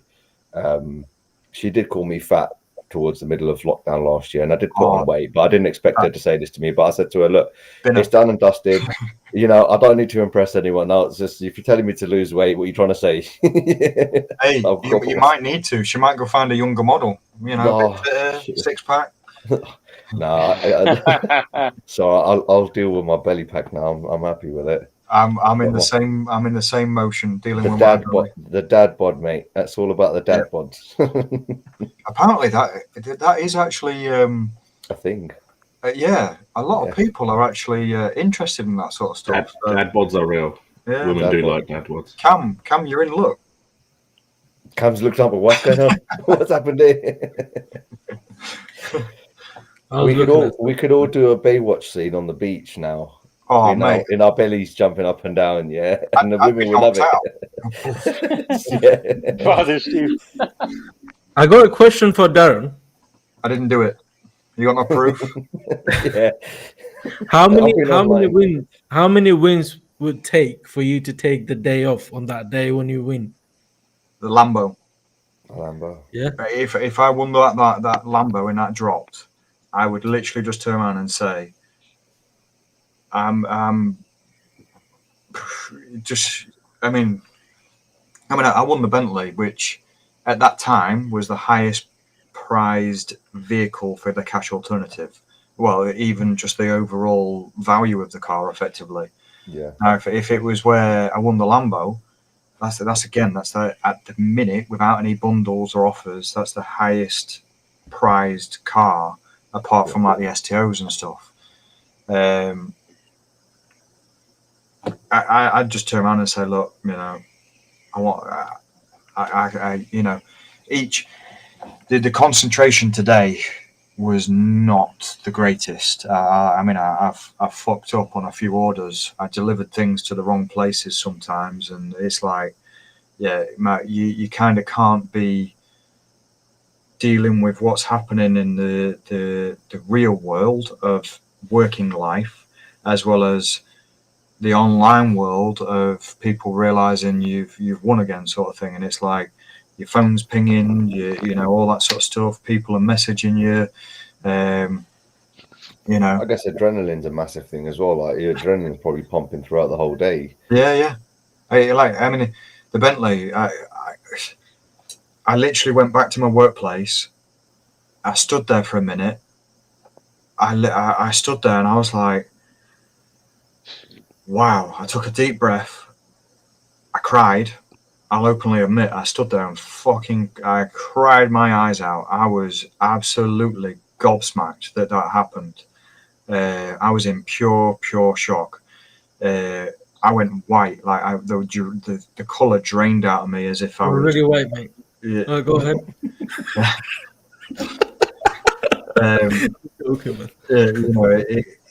It's one of them things that I want everyone to feel. The amount of emotions on that day, the amount of emotions within that hour of you winning. Hang on, someone's pissing about near my gates. Young lads drinking. I don't know what they're doing. They're not right near my gates, but I can see them on the cameras. The amount of emotions that you go through just within that one hour of them being there, let alone the aftermath of the video being released, all that sort of crap. It's a case of you adrenaline. You're trying to figure out what to say to not piss people off or say the right things for BOTB, because obviously they're stood there with a Bentley for you. You want to be all talkative, all happy, all excited. How I reacted today would have been 10 times more the day I won the Bentley, but it's just pure shock. And when that shock hits you, it's like my instant reaction is to go within myself, not talk hardly, and that's what a lot of people said. My reaction was shit. When I was asked by Christian when he walked around that wall and there was the Bentley sat there and he says, "How do you feel?" And I was just like, good. Yeah, because you've just got so many emotions running through you, so much. Yeah, how do you explain it? How do you I got so much hate. I got so much hate for my reaction. Yeah. Like if you go on the BOTB Facebook and just read some of the comments, there are people there like saying, what's wrong with him? Why is he not emotional? Why quiet? Yeah. And the thing is, it was a video call as well, so in person, I could be completely different. I don't know. Yeah. But what people have to sort of realize is when obviously, Darren, you've been blessed in terms of having that double meet with Christian. So the second time it's happened, you've sort of had that Bentley processes and like that experience there. So when it's like any walk of life again. The first time you get on a roller coaster, the first time you get on a roller coaster, you know, you have that, you go through a running different emotion here or there. You goes up, you probably shitting yourself when it's coming to the top, and it goes down, all of that adrenaline kicks in. Yeah, and then the second time you go on it, you're not going to feel you're not going to feel the same. You're not going to feel the same. So your initial reaction depends on who you are and how you are. I mean, me personally speaking, I'm a very, very outgoing person in that sense. You know, there's a lot of things that I don't come out with, but if Christian was to knock on my door, I'd probably, you know, you've seen reactions of people almost half closing the door in front of Christian. You know, and that's just them checking themselves for a second, you know, taking that breath, taking that step back, going, what the fuck is this actually happening? Well, if you look on the two videos for the lifestyle and this one now, you see the real. I see it myself. I don't know whether other people would, but you see the realization of, oh shit, it's Christian. Like when I was on the video for lifestyle, I was in my van. I pulled over and I answered the call, and you kind of saw me go, "Oh, hello!" Like Jesus, like you're looking as if to say, "Who the fuck is that?" And then you go, "Oh shit!" It's the real that split second. And when I walked through that door and I looked up and I seen him stood there, I stepped back and I was like, "Fuck!" Like the realization just hits you, and it's like, "Oh wow, shit!" I've won. Fuck! Like, what you don't see, obviously, behind Christian is on the Bentley. It was the press that was stood there, the local press. There's Sean with a camera for BOTB, and it's first thing in the morning, 8 o'clock, and there's 3 people, 2 cameras on you, and it's like, a rabbit in the headlights, and you're like, what do I say? What do I do?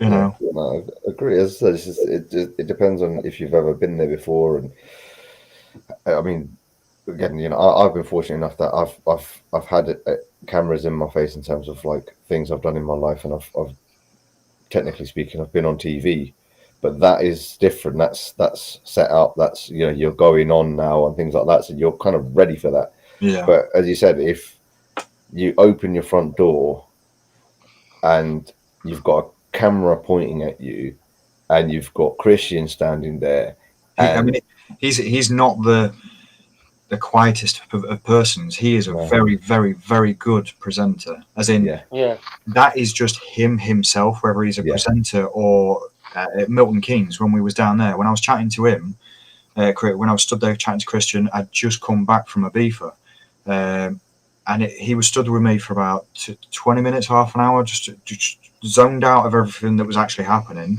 talking to me. I was stood at the burger van getting a burger, and it was as if we were like best mates, you know. That's the kind of vibe that he gives you. Like he just the welcoming vibe, innit? Like it's natural and genuine. He feels like he knows him forever, like from I gave him an idea to pass on to BOTB. Whether they use it or not, I don't know. I tried asking him on the Instagram, what are they going to do it? Are they not going to do it? And basically, I came up with the idea of if they do it, I've said it here first, but like the World Cup, you know, next year for this year, is it? Yeah, this year. World Cup.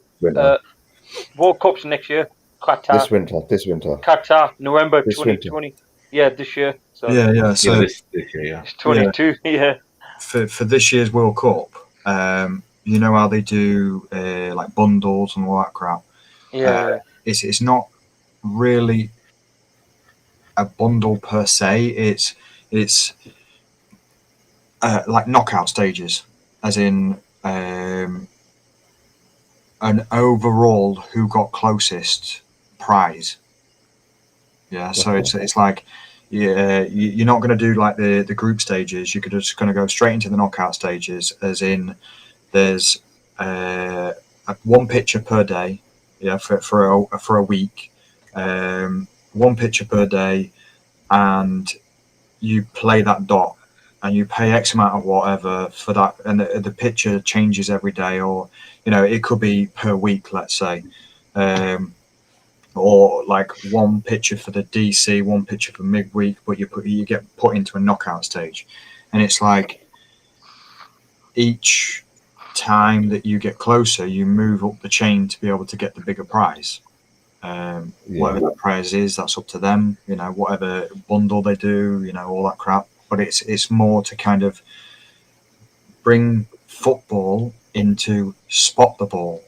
Yeah. And you'd have to be so consistent though to win that. Exactly. And that's yeah. Whoever's playing is playing every week. So who's not going to be really consistent? And it's the elite of BOTB that would maybe come back. Like you think of Ricky, 3 times winner, myself. I can technically continue to play with Dream Car. The really good players that are out there that haven't yet won. You're just spicing things up. Just giving them fresh ideas, because it's the World Cup, and what a BOTB about football. Yeah. So. Yeah, and then as you said, some weeks you might be a lot closer. Some weeks you might not. And if you're looking at, say, you started it from when the group stage starts in the World Cup, and as you said, you do the DC and the midweek, and you do the DC and midweek, and you might have to sort of coincide with that. So you've got the option, you play your midweek picture, and then you've got a secondary picture. So you can do your normal tickets. They do their normal surprise on a Friday and the surprise on the following Tuesday for the dream car. But this is just like a separate competition running alongside it, and it has a separate picture, and you enter it, and it's down to you to play that one dot. They could say per dot is a £5 or £6 or whatever. And if you can afford it, or whatever it might be, as you said, depending on what they feel was the end. And the first 3 you could be zone 1, and then the next 3 could be zone 3. And then you think about it. They do Super Drive once per month. You get. I'm technically a gold member, so I get 3 tickets. I don't know about the rest of you, but you imagine if they did it where the overall prize was tickets to the final of the World Cup. They paid for the flights, they paid for the hotel, and you're out there for the final. Whether it's England or not. Look at look how far they got in the Euros. They got to the finals, and that's how many years of that never happened. And if it's a case of England gets to the World Cup finals, and you look, we never. Look how many goals we were scoring in the Euros. We were winning 5-0, 4-0, all this lot, and our defence was strong. We're going to go all the way effectively if people pull the fingers out and stuff. And Southgate's been a blessing. Whatever he's doing there is working. But it's a case of these knockout stages for these pitches could be run every week up to a month before the actual event, so a month before the World Cup final, and then you've got time to prepare to be able to organise that time off to be able to go. But it's just mixing it up, extra competition, and if it's where it's Super Drive, where it's not actually costing you, apart from like your cash alternatives, £1,500, let's say, but it's to bring football in with a football related game. Did you watch the behind the scenes video that they've just started to do for each winner? The monthly ones. Yeah. I saw yours. Yeah. So if you look back on one of them, Christian turned around and said, the funny thing about parking one of those cars at the winner's point is they parked it directly in front of a poster that said, no ball games allowed. In that car park. Yeah, and it's they like the little touches with that sort of stuff. So I think it's highlighting football. This game is football related, so they're trying to highlight every aspects of it. So, you know, Without football, BOTB wouldn't exist. exactly. Yeah. What do you think about the idea of having a previous winner as a guest judge? Do you think that would be ever possible, or they might do it or not? I think it could be possible. I think there'd be a lot of. They're doing it from home now, the judging. Yeah, I know. Yeah, I think there'd be a lot of paperwork, as in legally binding. You cannot tell anyone, or you can't play that week yourself, or something like that. I don't know how they would be able to do it. A contract drawn up, that sort of scenario. Like an NDA, a non-disclosure agreement, isn't it? So Yeah, you've got to have that in place, otherwise.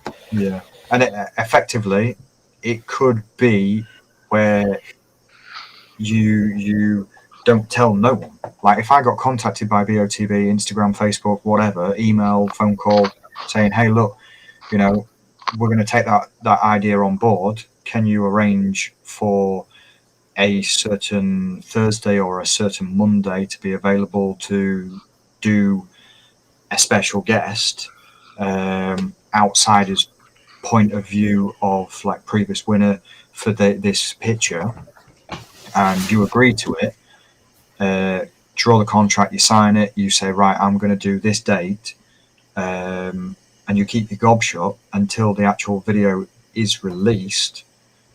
I mean, 100%. I would miss out on playing a week to be a part of making someone else's dream real. I would do that easily. If they asked me, I would 100% do it. Yeah. It'd be a pleasure to do it. Yeah, it'd be cracking, you know, to be a part of that, like making someone else's dream real, rather, you know. You couldn't put a price on that, really. Yeah, I mean, I'd be in zone 3 and they'd take me out, and I'll get a lot of hate for it, but I'll still do it. I'll be like, Sammy, thank you for your time today, but yeah, we're taking you out today. When Joe Thompson played his first BOTB picture, when they brought him in and he played, can you remember where he went? Yeah, he went like the opposite side. Nowhere near where the judges was.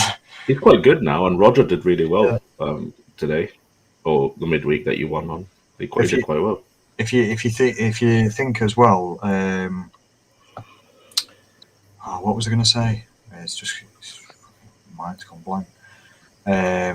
Today's for my win. I wouldn't have won, and I tell you why. Because that one dot all on its own, if the magnifying glass covered that one dot that was up there on its own, and they didn't remove it, I wouldn't have won.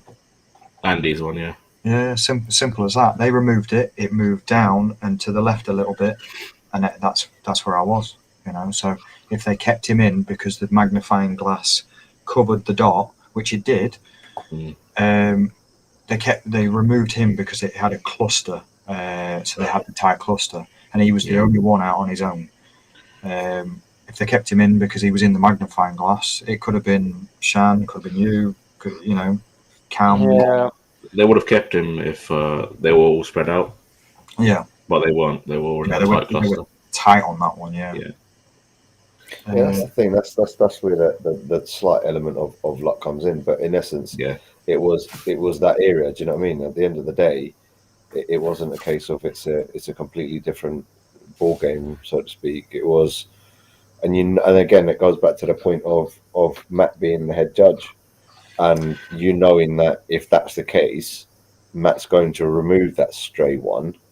And I've been there. I know Dean's been there. Sean, all of us have been there. Where when Matt's taken that coordinate, or he's taken a couple of coordinates that's made the difference. It's made the difference, and it's moved down. You think, in hindsight, if he had kept them in, and why didn't he keep them in? And I've had that. I've gone, why didn't you just keep all 10 in? It's 10 judges. It's the average of 10. But then, if you realistically think about it, the consistency is that he will look at a cluster, and that's the consistency, and that brings the consistency into everyone's game, and it stops the anomalies of so 1 week, and this was, I know Alan Gomer is sort of rare on the judging now, but Alan Gomer, when he used to be the lead judge on some of the things, 1 week he'd leave everyone in, and then the next week he's taking people out, and then there was no level of consistency. And as you said, if that one was just within the magnifying glass, it was somebody else. But that Matt was going to take that out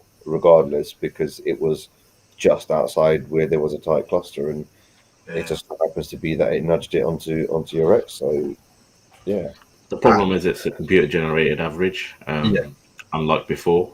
And it recalculates as well when one's removed. It recalculates. Exactly. I'm gonna question this. BOTB Gecko.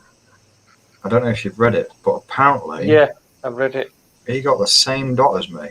Oh yeah. So when you win, like when I did, I actually knew the person that got the same coordinate as me, but I won because I had more nearest.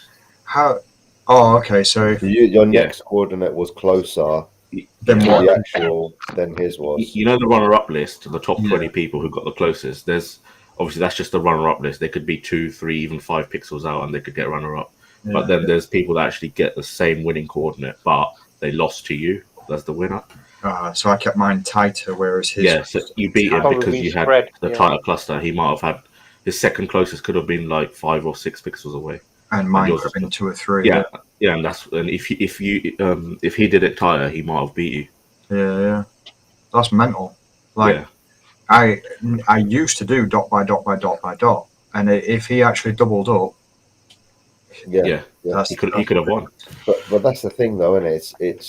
It's a little bit of luck there. I mean, I personally, I don't go as close to a dot to dot scenario. But I stopped doing it. I stopped doubling up because, I mean, I used to do it dot by dot by dot by dot, all the way down, line by line, and it kind of worked out that for that to happen, it'd just be once in an absolute lifetime. So I didn't do dot by dot by dot. I spread them out and I just spammed one area of like top, bottom, left, right capture zone. It's one of them where it could be over to the left, up to the right, whatever. And I didn't want to be really tight, because if I was really tight and they moved a touch over, I'm zone like 4, Yeah. So I spaced them out, like spread them out quite a bit. I mean, I don't know your real name, but BOTB Gecko, unlucky, mate. Keep going though, because if you've won, if you've got that dot, keep going. Yeah, you're doing something right. Yeah, he got 1K from it as well.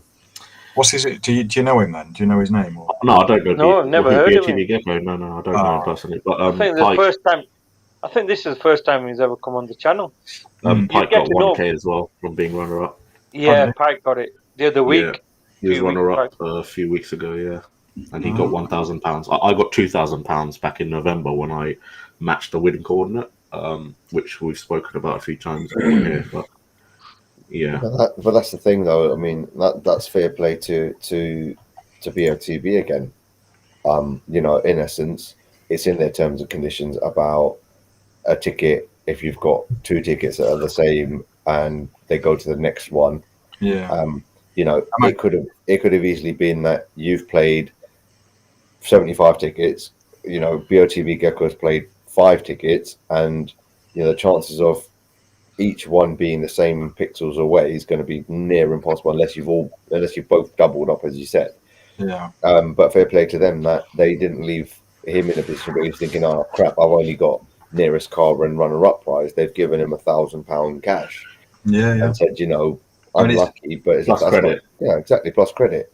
Yeah. And again, that's BOTB helping that player as well to say, unlucky.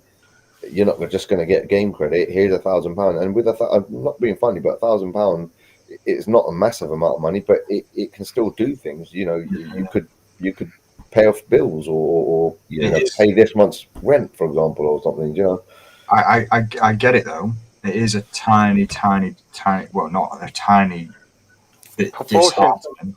It's massively for the other person that hit that dot. They've done the work, they've done their dots, and they hit the exact dot, and it's like, I've won, you know, and then it gets taken by someone else who obviously, and it's a case of, and it, say for instance, dream car, you win the Lamborghini Huracan, it's the STO 215 grand's worth of car, and then you get the other person that hit the exact same dot as you, and you get £1,000. It's like, I remember how I felt. William called me quite early. I think it was at about 11:30 in the morning, and he said, you know, hi Sammy, you've become runner up. I'm sorry you haven't won. And then I didn't really know what it meant because I was still new to the game. I didn't know what he was on about. And then I realised that I got the win coordinate, but I didn't win the prize. I just got £2,000, and I felt sort of really bad at the beginning. But then when I watched the winners video, I felt a lot better about it because I thought, you know, this guy deserves it. I'm happy for him. But I felt really sort of crap, if I'm being honest, at the beginning. Yeah. I thought, you know, this £2,000 doesn't really make up for it, but what are you going to do? Yeah, I mean, it's still good. I mean, you got money effectively. If you think about it, you could get every number on National Lottery but one, and the other person could get all 6, and they get all of it, and you get 30k, and they get 10 million. Yeah. I mean, it's a case of, you know, they don't technically have to give anything. Yeah, they don't have to. Yeah, because it's in their terms and conditions. As I said, it's in their terms and conditions that say if you hit the dot and you're the same as somebody else, unless they don't have another ticket, in which case, if for example, BOTB Gecko only played one ticket, and by sheer luck, it was the bang-on coordinate, you got a bang-on coordinate, Darren, your other 74 tickets would have been redundant. Then you would have been in a playoff because there's no other second ticket to go by for BOTB Gecko. But because he played, as he said on the chat there, he said he played 20 tickets. They went by your second ticket, and yours was possibly 2 or 3 pixels off, and his was possibly 4 or 5 pixels off. And I said it's in their terms and conditions to say that they will do that. Closest dot, yeah. Exactly. And again, going back to fair play to them for actually saying, okay, you know what, you haven't quite won it, but here's £1,000 for the midweek, or here's £2,000 in Sammy's case for the dream car. You know, that's credit where credit's due in terms of BOTB, because they've put it in their terms and conditions. There's a lot of companies out there, when they put something in terms and conditions, they say to you, it's in the terms and conditions. They don't have to do anything. They can literally turn around and say, here's your runner-up credit, here's your closest car credit. You could have been one for one car and another for another car because it was within certain number of people or whatever. So you might end up with, in his case, £185. And BOTB could have easily been in a company that says, here you go, and said to Sammy, is, you know, 290 quid because you've got 3 closest cars and the dream car runner up, and not giving them £2,000. So, you know, again, you've got to give credit to the company for looking after the players in some way, shape, or form when they're in that position as well. Yeah. Even though terms and conditions, as I said, says next closest ticket. If it's closer than the others, then you've won. Yeah, and the funny thing is, I invested part of that 2k to eventually win. So yeah, exactly. There you go. And in essence, BOTB helped towards that. And yeah, definitely. They didn't have to, as I said. And thank you, BOTB. Don't stop doing it. Abu, the behind the scenes, which I think he means the reviews. It's a channel called BOTB Reviews, Abu. On Instagram, is it? No, so I think he's on about the YouTube one. I think. Is that the monthly one? Yeah, the monthly one, that the ones that you were on about earlier. Ah, okay. It's a channel called BOTB Reviews. I thought he meant behind the scenes for today's video. I was going to say that they wouldn't have done that on the monthly one yet. Obviously, it'll be the end of this month. I'll tell you what, though, I'd love to. I mean, I missed out on going to Milton Keynes. I had a few bits I had to do at home. But I'd love to be in a position where I meet Christian, because, you know, you see some. I mean, I'm subscribed to his Insta channel as well, and you know, you can just tell even from his, when he had the Yaris and things, and prior to that is him. You know, he doesn't put on an act, or you know, it's Chris. This is what Christian is. Genuine. Yeah. Which is always you know, Tell something like. you so much though. He would be getting the biggest, sloppiest, wet kiss if he ever brought me a Lamborghini.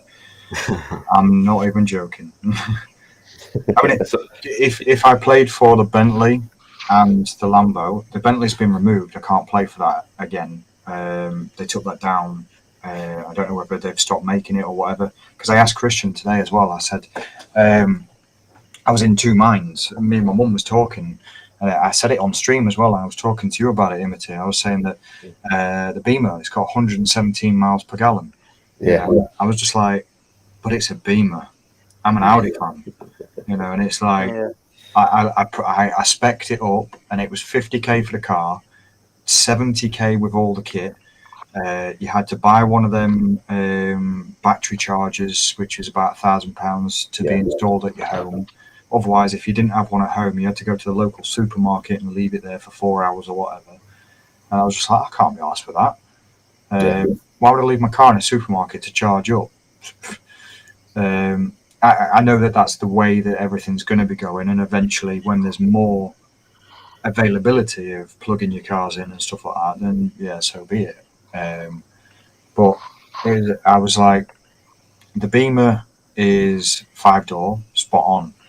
The Beamer hasn't got Audi badges, which is to me a very, very it's not got a flat bottom steering wheel. I mean, they've kind of upgraded the style of it, but not to my liking.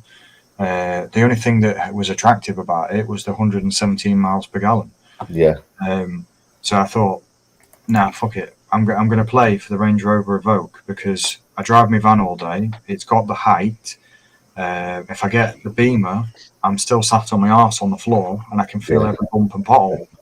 Because Lincolnshire County Council don't do jack shit apart from let the potholes go bigger. No, I agree with you because I mean I live in London, and where I live, on my side of the road is a single yellow line, and we've got permits on the other side. So I've got to park on the opposite side because my parents I use the driveway, so that my mum's car's in the drive. So for me to get a charging point, I'd either have to ask the council to fit one in the bay, and then hope and pray that none of the neighbours or no one that's coming down the road is going to park in that bay, because in essence it's not a disabled box, it's just got an electrical charging point to it. Otherwise I'm connecting a cable and going across the street, and to be completely honest with you, I live in northwest London.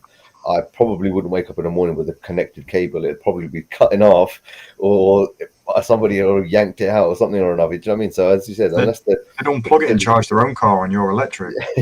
Pretty much, yeah. But that's the thing. It's like until they've made the facilities there for everyone. So you know, every parking bay in every borough, sort of a thing. In cities like London or cities like Manchester, Birmingham, where they are starting to go down the route of cleaner air and what have you. Have you ever thought about? It sounds absolutely ridiculous, but bumper cars. Yeah. You know how they get the power from above with one cable sticking the mesh net. Yeah, the mesh net. How about Scalextric style cars with one pointing down, and we just install electricity on the ground? A tram. Look at a tram. When they go, they're on a track. Yeah. But could you imagine? Could you imagine driving? Could you imagine trying to keep people in a straight line? Like you got the loony bins that want to overtake people. Like, they come off that track, they're out of battery. They're just rolling into the other side of the road with no charge and no brakes because they don't work because you need electricity for them. Yeah. I'd do it on purpose. I'd be like, this little bitch is taking the piss. She's driving at 40 in a 60. Boof, get off the track. Exactly. You got the rubber bumpers anyway, so bounce people all over the place. Like, Gecko, he surprised me at about 8:05, and I walked away from him.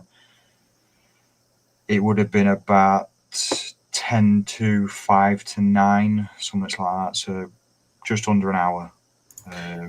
And they wasn't far off driving away, because when I'd gone back to the shop, I was stood there talking to my boss, and I was looking out the window, gathering all my deliveries up, ready to go. And it was about 10, 15 minutes, not even that, before I saw the car drive past my work and go. They weren't fucking about. They wanted to get home. Yeah. I mean, you've got everything Dropbox, don't you? So you take the SD card out of the camera, you upload it onto Dropbox, and that's that. Them down at the office, they've got full access to it. Cut, copy, paste, all that rubbish, and you know. Yeah, by the time they got back to London, the video was probably more or less at the point of edit complete. So well, they actually uploaded the video early, because it's quite early. They got wind. I was talking to Vanessa on the phone, and this was 11:30. I said that when we was filming, there was a geezer that walked up, took a picture, and he put it on a local Connecting Gainsborough website that everyone's on. He blocked out my face and everything, but you see a Parker's logo, you see BOTB. It's in the same car park as where they did the last surprise. Don't take Einstein. And as soon as that was put up on Facebook, my phone would just not stop. There were a lot of people going, "You jammy mother," like. All my mates said that to me, and I got a lot of messages off random people. I don't know how they got my number, like on Facebook, on WhatsApp, everywhere. Yeah. I mean, I've had a. I mean, it's still now. BOTB's pinned my comment on Instagram. There's someone that's messaged me on Instagram.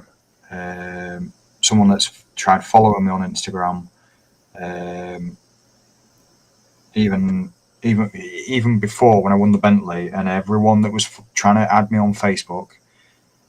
If I knew you, I'd accept. If I knew of you, I wouldn't. Because if I know of you, it's a case of, well, you wasn't my friend before, so why are you trying to be my friend now? Yeah. Or because I've won and I get 10 minutes of fame doesn't mean to say that you're going to get access to my private life for life. You know, it's a case of congratulate me or whatever, you know, call me a wanker or whatever, you know. It's a case of, but you ain't going to get access to my private life until you are actually sort of like you have an input daily on my life, sort of thing. So, and even now, there's 1, 2, 3, 4, 5, 6. I've got about 12 friends requests within the last 2 to 3 hours that we've been online. Yeah, they're going to stay there unless I know them.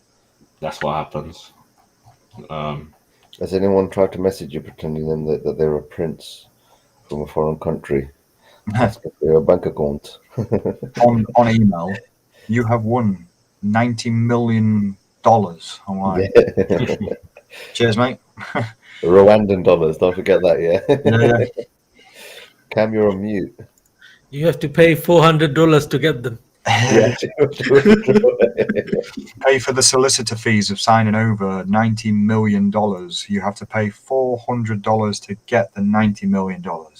Yeah, because here's my bank card, mate. Just take it. Yeah. Here you go, mate. Yeah, I mean, got $400 just for you. We'll discount it down to $200 if you only take 80 million. Oh, okay. Yeah. You're doing me a favor. Great. Yeah, you saved me $200 right now.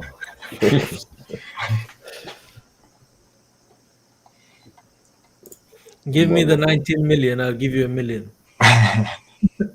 Yeah, give me the money first. Yeah, first money. I'm just trying to catch up with the comments as well. I've missed half of them because obviously rabbiting on and stuff. It's so if I've missed comments, I haven't meant to.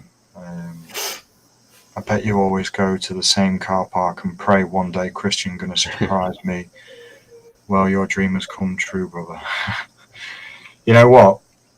When I want to go to go get a drink, where the car is facing, behind it, if you turn right, it's B&M. Basically, you can see in the corner there's a guy wheeling a trolley load for bread to the back door.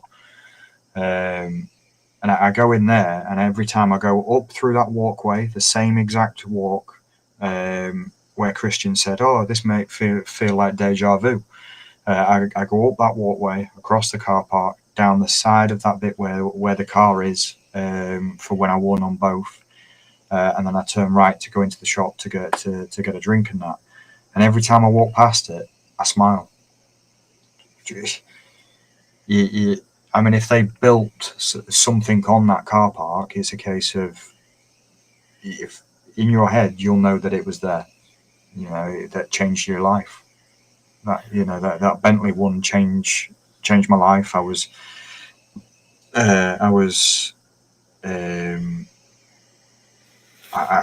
doing my uni course. I was doing a computer science course. I was fighting against family courts. I was fighting against police accusations and stuff. I was fighting to see my little boy constantly, and it was where that place, that car park, it's just a bit of land with a couple of white lines, but that place that's my happy place. You know, that changed my absolute fucking world.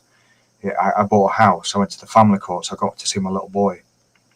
You know, and I've done his room up that way. Put a massive castle bed in there and everything, and you know, my little boy loves it. You know, he's never.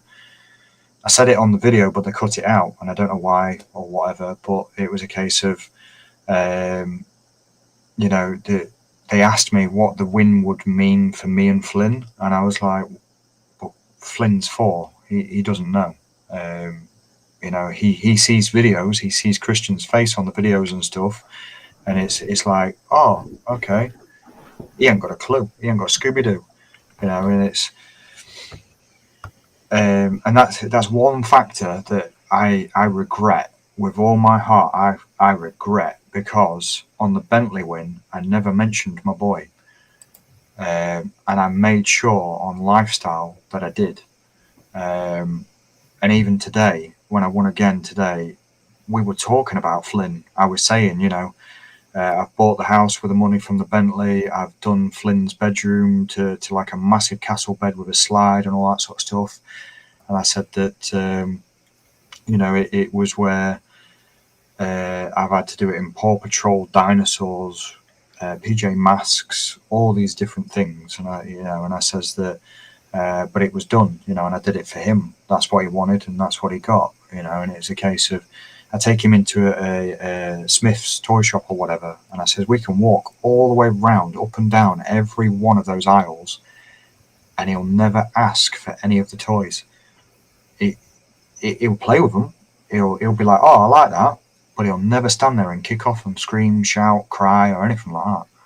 And it's like, you know, that I'll get you the toys, obviously, for your birthday, Christmas, and all that sort of stuff. I don't want it to be where, when he comes to me for the weekend and stuff like that, or whenever I have him, that I'm trying to buy his affection, you know, trying to bring presents all the time for him to be excited, because he's going to see his dad, but obviously he's more excited for the present that he's going to get. He doesn't know what it is or whatever. I'd rather be him excited to see me. And he is, you know. I pull up, drive up, pick him up. He's running across, like, towards me, grabs onto me, hugs me and everything. And no matter what prizes I ever win or have won, that right there is my prize, my boy. Yeah. You know, and it's a surreal feeling. Yeah. I think all of us can agree. I mean, there's plenty of viewers out there as well, but it's like that's why I'm muted just now, because my son, he was, and this is a bit personal, and you know, I feel that we've sort of touched he was born with allergies, and he was born with egg, milk, and nut allergy. So, and he had surgery at 4.5 months. He was born with water retention in his right kidney. And so he had surgery at 4.5 months. It was a proper test for me, because I mean, it was my firstborn, and to see him the way he was after surgery, to see him where he is now. He's in nursery now, so he's 3.5 going on 4, but he's still got allergies and things. And just now he was, as I mentioned, we've got to be a bit more precautionate. I've had to give him antihistamine because he was coughing, and you could tell it in his nasals thing. But similar to where you are, yesterday when I got back from watching the football, the first thing my missus said to me was, he could not stop crying because he wanted you here. And that is, it surpasses anything. Yeah. Because for me, it just shows that, he's got the toys, he's got his iPad, he's got whatever he wants, in that respect. I haven't gone to the extent of taking the TV out of the bedroom as well, purely because I don't want him to be pads, onto the TV, onto the PlayStation or whatever. So that's gone. But the fact that none of those mattered, he just wanted me to be there to read him his bedtime story, to play with him, whether it's with the car or just messing around. And obviously I've started playing golf recently, so I've got my golf club. So he gets his umbrella out, he turns it upside down, and he pretends he's having a golf swing and things. Those little things surpass anything. It just, and I felt so guilty when my wife told me this yesterday. And forget the result, forget the game, the excitement, all of that I felt there. My heart sank when she said that to me, because I thought to myself, I've let him down. But it wasn't me saying to myself, you have let him down. It just you feel that inside you, and you get where I'm coming from. I think the rest of you lads get where I'm coming from. It's just, I totally appreciate what you're saying. You're going to have that separation issues. I mean, every time I drop him off, I don't want him to go. And some of the times he's turned around to me and said, I don't want to go. Yeah. But it's a case of legally, hands are tied at the moment. Yeah, he has to. And it should be 50-50. Every other country around this world is kind of doing it where they are saying 50-50 from the start. It took 2 to make that child. It will be 2 to raise that child. Now, if you're going to go into a family court and say that guy cannot, or that girl, let's say, cannot be a part of that child's family or life or whatever, you're going to have some good, damn hard evidence before you start mudslinging with no evidence whatsoever to keep that father or that mother at that child's life. Yeah. For 4 years I fought, and me and his mum broke up when he was 7 weeks old. And it's taken until 2022 when I had to go to Crown Court through false allegations, and then go to the family courts and stuff. Not 2022. What am I talking about? 2020, just after I won the Bentley, is when I went to Crown Court, and then I went to the family courts. 2021, I think. I went there before. I can't remember when, but it took all that time to get what I'm getting now, and that should have been automatically from the start. It should be, if a relationship breaks down between mother and father,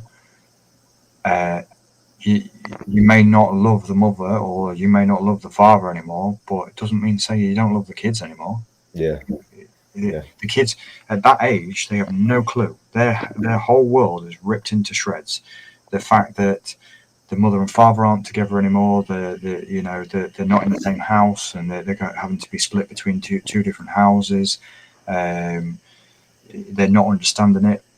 Why can't mummy and daddy be back together? And why can't they be happy and all that shit?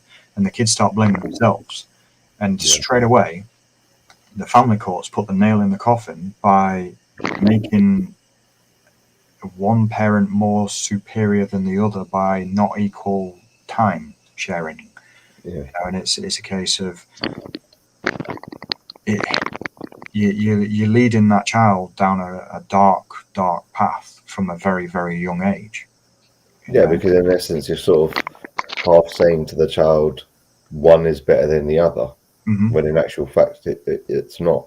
You know, you've got to realize that, and this is just a generic thing. You've got to realize that, as you said, it took two to make the child in that sense. And again, appreciation. This is for all the women out there as well. Yes, you've got to carry the child and everything. You've got to go through labor and stuff. But then, in the same breath, you know, from our perspective, it's our child as well. It is definitely our child, and we want to be as much a part of that child's life as the mother wants to be. I mean, and without that 50-50, you're not, you know, as you said, you know, there's times when you don't want to be dropping him off because he's your son. Yeah. And he doesn't want to go because he wants to spend more time. You know, you're his dad, and that's where I think that level's got to be, as you said, not a 75-25. You know, it's got to be a 50-50. It's got to be, okay, Darren, you're going to have, you know, Monday to Sunday, following Monday to Sunday, then Monday to Sunday, and it might, again, that way it might not be, you know, they might look at it in a different perspective, but you know, people will say, oh yeah, but then the child's going from one to another, but that doesn't, you're not asking him to pack a suitcase to come to your house. You've got his wardrobe, you've got his bedroom, you've got his clothing there, that you know, he's got what he needs at your place. And as you said, you know, there's things that have happened in the past in the life of his parents or her parents that they might not agree, but that doesn't mean you're not going to be putting the child in a position where they can walk into the house and not have another pair of trainers there, not have socks there, underwear and clothing, and you know, depending on age, you know, food and drink and whatever and you know, you're not going to be a parent in that respect. I can totally appreciate if the mother or the father was not doing that sort of a thing, then you can say, okay, you know what, that particular father or that particular mother isn't fit to be in that child's life for more than a day or 2 days every 2 weeks or every 4 weeks or whatever it might be. But when you know that the father or the mother is committed, it's got to be 50-50.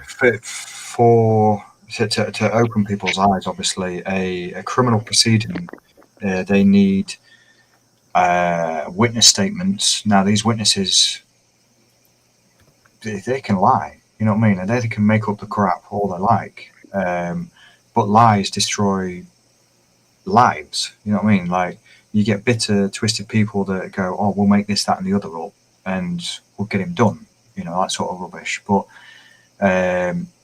it's where you when you go into a magistrate's crown court or whatever, and it's where you're sat there and it has to be proven beyond reasonable doubt that happened or whatever.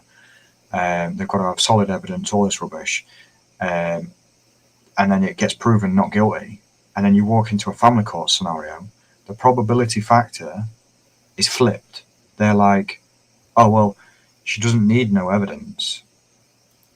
She's said what she said, and it's up to us to know whether it's true or not, and we'll make that decision on that. And it's like, hold on, no, she can just walk in here and say what she likes, and you're just going to believe it. And it's like, yeah, manipulating whatever they want to manipulate, isn't it? Oh, there was a lot. I mean, yeah, obviously I don't want to. Yeah.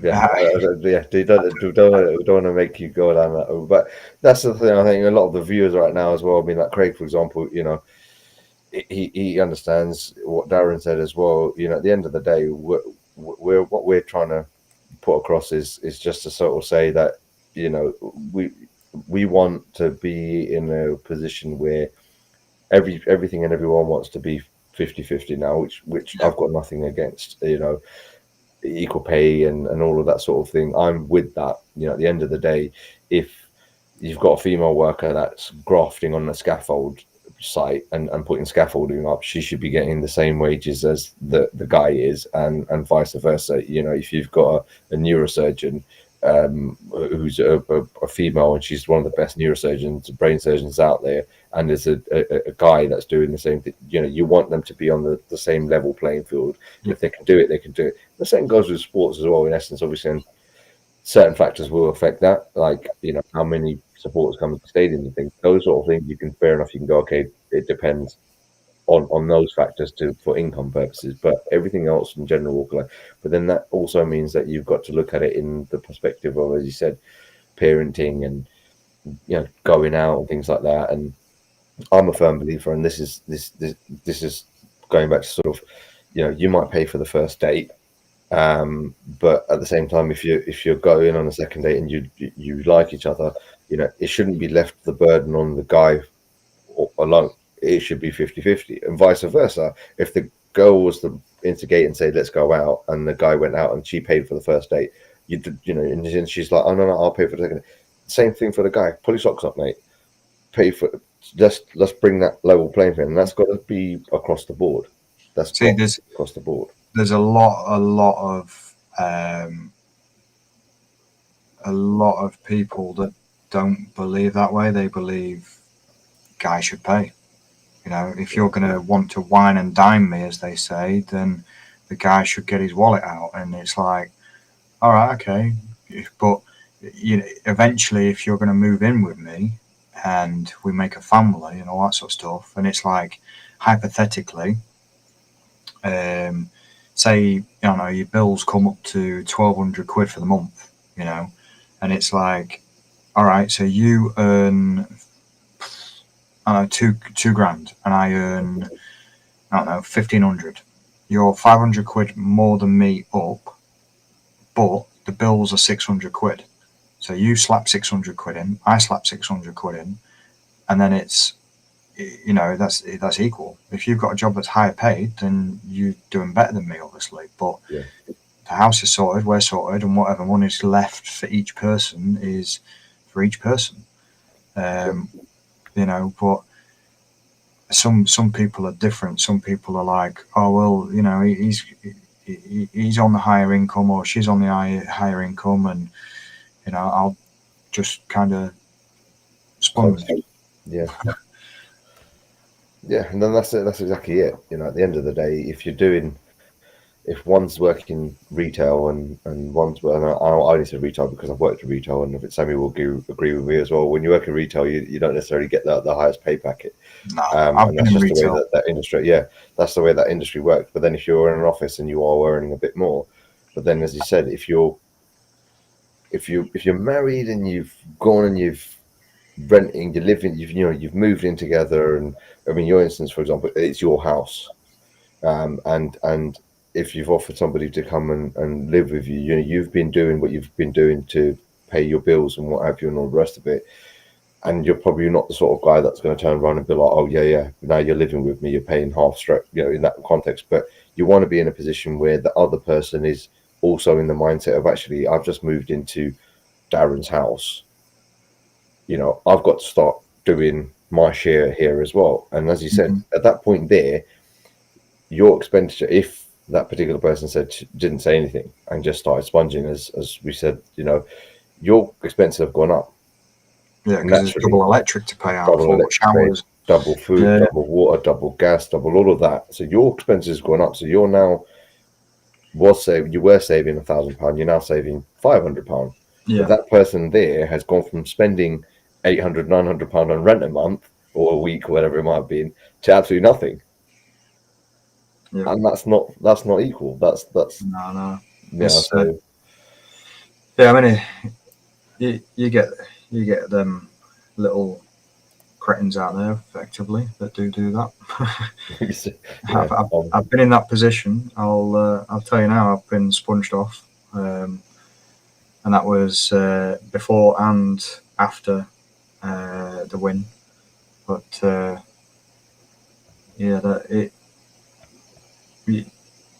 it's eye-opening. I'll put it that way. Yeah, and that's where going back to what you said. People can do friends requests. Sammy said as well, friends requests on Facebook, on Instagram, popping you messages and stuff. And other people literally trying to sponge. And you get genuine people. You get those who who may not have connected with you prior, because they may not have known that you've got a Facebook account, and may not have known you've got Instagram, but they saw you post it on there, and hold on a second, and you will accept that friend's request, so you will follow back, for example, on Instagram because you know that particular person. But then if you know somebody that you went to primary school with and didn't give a rat's ass of what you've done in your life up until that point, yet they've just seen you on a video or something, or you've won something, and then all of a sudden turns around and goes, "Yeah, you went to school with me. I remember you. You know, how you been? Blah, blah, blah, blah, blah. Oh, yeah, let's go out." And it's like, hold on, mate. Where have you been the last 20 years, 25 years of my life? Like, do you know what I mean? Like, when I was going through my bad patch, or when I was having financial difficulties, or I was trying to get my house or whatever, and I needed someone. Yeah. The thing that again, it's more that a lot of guys don't open up, don't talk, they just man up. You know, I watch on TikTok. There's quite a few videos on there of females standing there. They're listening to males, and there's hundreds of males on there on this video, and it's like, who do you talk to? As in, who do you open up to? And these males are literally on these videos, just random guys, just going, no fuck.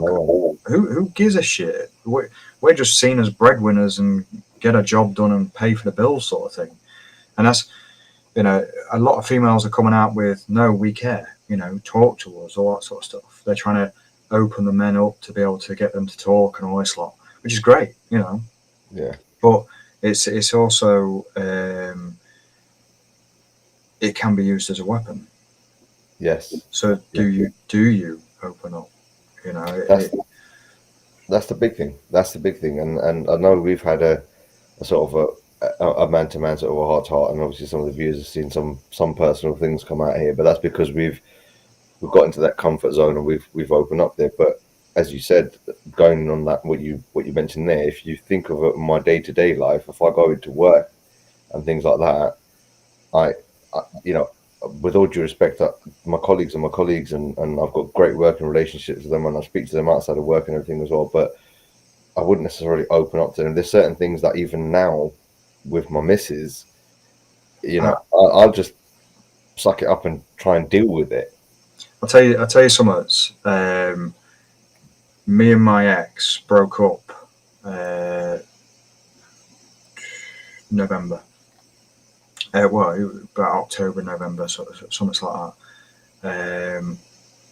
And for pretty much about a week and a half, I walked into the building where I work, and I didn't talk. Picked up the deliveries, went out in the van, went off, did them, come back, got the deliveries, went out in the van. Didn't say really boo to a goose. And it's the mentality of not knowing how to approach subjects and stuff like that. And I mean, my boss, you know, my workmates and all that lot, they just let me get on with it. They never asked, are you okay? You know, all that sort of stuff. I mean, I had my mum to talk to, you know, she's been my rock. But it's a case of, as a I'm not going to slag him off, but as a boss or as a manager for a company, you have a well-being, like welfare sort of thing. You know, you're not yourself. What's up, sort of thing. But I mean, it is what it is. I turned up, did my job. That was that. But it's again, it's the LGBT community. That's what I was going to touch on. Look how rapid that community has been built up, and look at the community that they've got, that's widely known, widely celebrated up and down the country, in cities all over the place, all over the world, all that sort of stuff. And you know, and they fight for what they believe in. Yet there's marches for dads, and we still don't get heard. I mean, Fathers for Justice that are standing on Big Ben dressed as Batman. It gets the attention for the wrong reasons, if that makes sense. It's not what's the cause about. Yep. It's, oh my God, you've got a man on Big Ben in a Batman That's a suit. terrorist attack or something, you know. Yeah. And that's what I think that's the point we're sort of hovering around is you know, where everything else equal rights, you know, as you said, the LGBT community, you know, they're people, they're humans, they've got a right to live, and again, But not knocking that. they kicked off, and they kicked off big, and they all got together. They all said, "We deserve, you know, we've got our rights, we deserve it," and all that crap. And good on them. But it should be where the system, the government, the family courts, and all that rubbish. It should be. I mean, I'll touch on it. I know that it might be boring a few people. There was a program on Channel 4 or 5 a couple of months back, and it was about the family courts, behind the scenes of the family courts. I watched it, and I was absolutely livid. And I mean, I was shouting at the top of my voice. I was like, "Are you in for real?" The whole entire program was cases that was all females. There was no males on that program. Not one single male on that program turning around and saying, "I'm going through the family courts, I'm facing this, facing these allegations, yada yada yada," all this sort of stuff. And it was, I think it was Channel 4, Channel 5, one of the two, but it was literally all females. And I'm like, you look at the stats of who's applying to the family courts as a defendant and as a victim, or a respondent, should I say? You know, it's last time I think it looked, it was about 90% was males applying to seek for a contact order, you know, child arrangements order, to be able to see the children. Yeah. You know, we've got a pandemic of males that are committing suicide. That is 76% of suicides is males. Yeah. What the fuck are they doing about that? They don't give a shit. They don't care.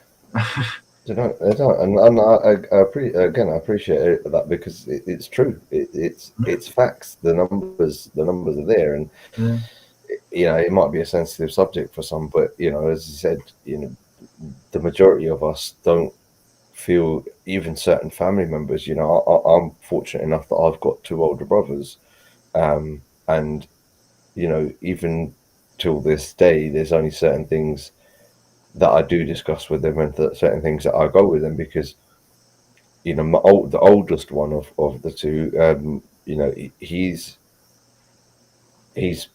one of those people that has literally just got on with it. Honest to God, Darren, literally what you said, just got on with it.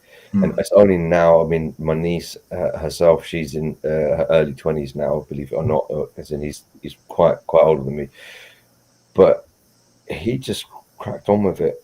And it's only now that I've got my own 2 kids, and he knows what I've gone through with Horace, and it's sort of, he's sort of gone, actually, you know what, maybe he does need a bit of guidance. I've been through some shit of my own, and it's only now that I've kind of heard or spoken to him about some of the shit that he's had to go through, and you kind of go, okay, no, why didn't you say anything? And it's just like, who was I going to say it to? And he goes, and then I turn around and go, hold on a second, I wouldn't have said anything to you if it wasn't for you to actually turn around and approach me.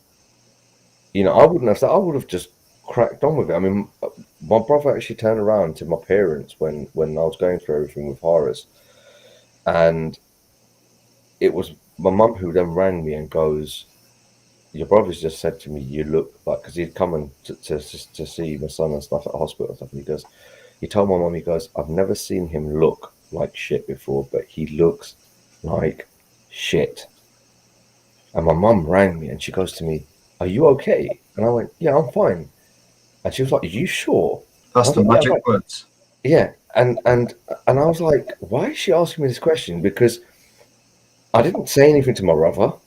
You know, I was me. You know, I was, you know, telling him what's happened with him and what the doctors have said and blah, blah, blah, blah, blah. Not once did my mind cross to think of how knackered I was, the stress levels I was going through. I mean, as you mentioned, you know, I cried to sleep certain nights because I was like, what have I done to deserve what I'm going through right now? Yeah. But I never said anything at the time. For me, it was I was waking up, I was going to the hospital, I was seeing him, I was doing all that what I needed to do, making sure that my missus was all right, making sure that he was all right, making sure that I was talking to the doctor. That was my priority. And as I said, when my mum rang me and she goes to me, he's literally, and my mum doesn't use the word, looks like shit much to me. He said to me, you look like shit. Are you okay? And I was like, I'm fine. And even at that point, it never clicked to me that it was her reaching a hand out to sort of try and be supportive. But for me, it was, like you said, crack on with it, get on with it, just focus on what you've got to do. And you sort of block out everything else because you end up as a male feeling that that's the way that it's got to be. Yeah. That you're the breadwinner, you're the person that's got to crack on with it. I was working as well as going there and back and making sure my missus was fine, and those were my priorities. I couldn't give a rat's ass about what I was feeling because I didn't have the time of the day for it. Do you know,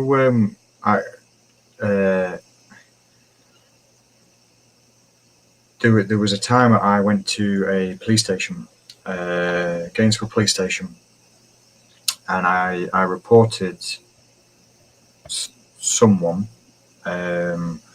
for domestic abuse because outside of the relationship, it was a case of I'd been accused of this, and this, and this, and this. And when I sat there and I looked at everything that I was actually being accused of, I'm like, well, I've got all the proof that it was the other way around. Yeah. So I went down. I had evidence that the car that was registered in someone's name, I was told I wasn't allowed to drive it. I had a funeral to go to that I couldn't go to because it was not my car. All that sort of stuff. I went to the police station. I was like, look, text messages here. This is controlling behaviour, and the copper turned around to me and he literally sat there on record in front of another copper and turned around and said, oh, well, all women moan, just man up. I'm like, excuse me? And again, yeah. You're the type of people that we need to change in the system. You are the bad cog that needs removing and fresh cogs installing with new mindsets. Apparently it's controlling if a male always drives the car. How many? I don't know who's watching. I don't know how many's watching, but how many get in your car and do you share, or is there always one person that always drives because they like driving or they don't like driving, or apparently because I liked driving and the other person said, yeah, here's the keys, you drive, sort of thing, that was perceived as I'm controlling and that I'm always driving the car. I'm like, it's just a fucking car. Yeah. She's got a license, I've got a license. If she wanted to drive, here's the keys. Fuck, I'll gladly sit in the passenger seat and sit back. Well, kind of her driving, I'd prefer to drive. Well, I mean, just stupid stuff like that. It's perceptions. It's, as I said, it's even my barrister when I was sat at Crown Court, and I said, I'm being just driving a car is apparently controlling, and he went, well, fucking lock me up then, because I drive the car all the time. My missus does. She's got a license, but when we're together, I end up always driving. And that was my barrister sat with the CPS, and the CPS are the ones that was trying to charge me for X, Y, and Z. Yeah. And the CPS turned around and said, well, yeah, even I drive my car all the time. Missus is sat in the passenger seat. She likes me driving. And I'm like, hold up. You're the Crown Prosecution Service, and you're trying to accuse me of driving a vehicle, trying to control someone that I'm going here, there, and everywhere. And you're the one that's driving your vehicle because your missus tells you to, and like, what? Yeah. It's a nuts one. I've seen Dean's comment as well. about talking to someone and lifting. And that's the thing, though, Dean, brother. Like, a lot of us don't feel that we've got that person that you can turn to all the time. Do you know what I mean? I know Cam and Sammy have sort of sat back and heard me and you rabbiting on a bit of Darren, but you know, they would have jumped in if they didn't feel that we weren't talking sense in some way, shape, or form. Yeah, I mean, I never knew, and I never knew how messed up the system was and biased it was until you've gone through the system, and you walk into that court, as in the family courts, and the criminal side of things. You walk into a criminal side of things, and you are innocent until proven guilty. Yeah. You walk into a family court scenario, and you are guilty until you prove your innocence. Yeah. And it's like, this is our government? Wow. Yeah. We're supposed to be the advanced nation. You know, we're supposed to be one of the leading first world country nations in that sense. But as you said, it's equal opportunities. I think that's the main thing. Oh, yeah. It should be equal, isn't it? If it's equal, if you want the equal right, or if you want to promote the equal right, it should be equal, isn't it? Yep. It's not about giving someone 90% to make it equal. How does it work? I don't understand this. If it's 50-50, it should be 50-50 on everything. Yeah, every angle. Within that last, I don't know when I even said it, within that last time that I said, there's 5 friends requests. So that's about 20 in total within this 4-hour stream. Just, I don't even know. Darren's getting famous. No, I don't act like that. I'm not that person, you know. Like I said, if you wasn't my friend before, you're not my friend now because you didn't really have an input in my life before. What about if the proper fit girl and everything? If she's blonde, leggy, and you know all that sort of stuff, I've got a New York plus one. If you want to come, I've got to change my profile picture. I can't tell me. Catfish this guy quickly. I mean, you don't even have to be blonde, you know. Like, if you got a pretty face or whatever, you know, a nice personality, you know. Yeah. And you pay half the bills. Yeah. And in the event of a breakup, you don't accuse me of this, that, and the other, and try and stop me from seeing my boy. Yeah, no, exactly. Well, yeah, you've got to book that thing, haven't you? That New York thing. Yes, yeah. Is it 12 months you've got to do that? 12 months, yeah.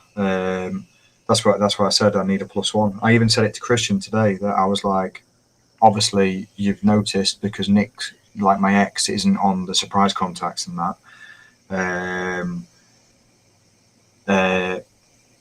that he knew straight away that we'd broke up. It was a case of, is what it is, isn't it? You know, relationships ended. We're not talking anymore. That's that. You know, you move on. You win things and piss them off. Do you think in extenuating circumstances that, I know it's a bit late now because you won it, was it in October, wasn't it? But would they allow? Have you asked the question of whether or not you'd be allowed to take the cash alternative on that? Oh yeah. Would they? Yeah. I mean, Vanessa, I spoke to her when I won, and I said because of the Visa Esther form that you fill out online, one of the questions is, have you ever been arrested? You know, I have. And if you have, you get turned down for the visa waiver form. And your only process is to go down to the American Embassy in London, which I'm not going to say the date, but it's close. So I'll be going down to London for the meeting. I have to be there at 8 a.m. and I'm there. And the process is where they take your fingerprints, they take DNA, all that rubbish. You have a meeting with the consular or whatever it is. And then they decide yay or nay or whether you get in. And effectively that decides 2 trips for me. Obviously, when I won the Bentley, I promised my mum that I'd be taking her to Graceland. So that's still not happened because pandemic and I couldn't get an appointment and all that rubbish. Now I've got an appointment. I'm hoping that can be fulfilled, and obviously the New York. So, but if they don't let me in, you know, bugger it. I get the cash alternative for New York, which is $8,000, and in theory, I played for 3 weeks, which was I played 75 tickets for it for 3 weeks, and I won on the 3rd week.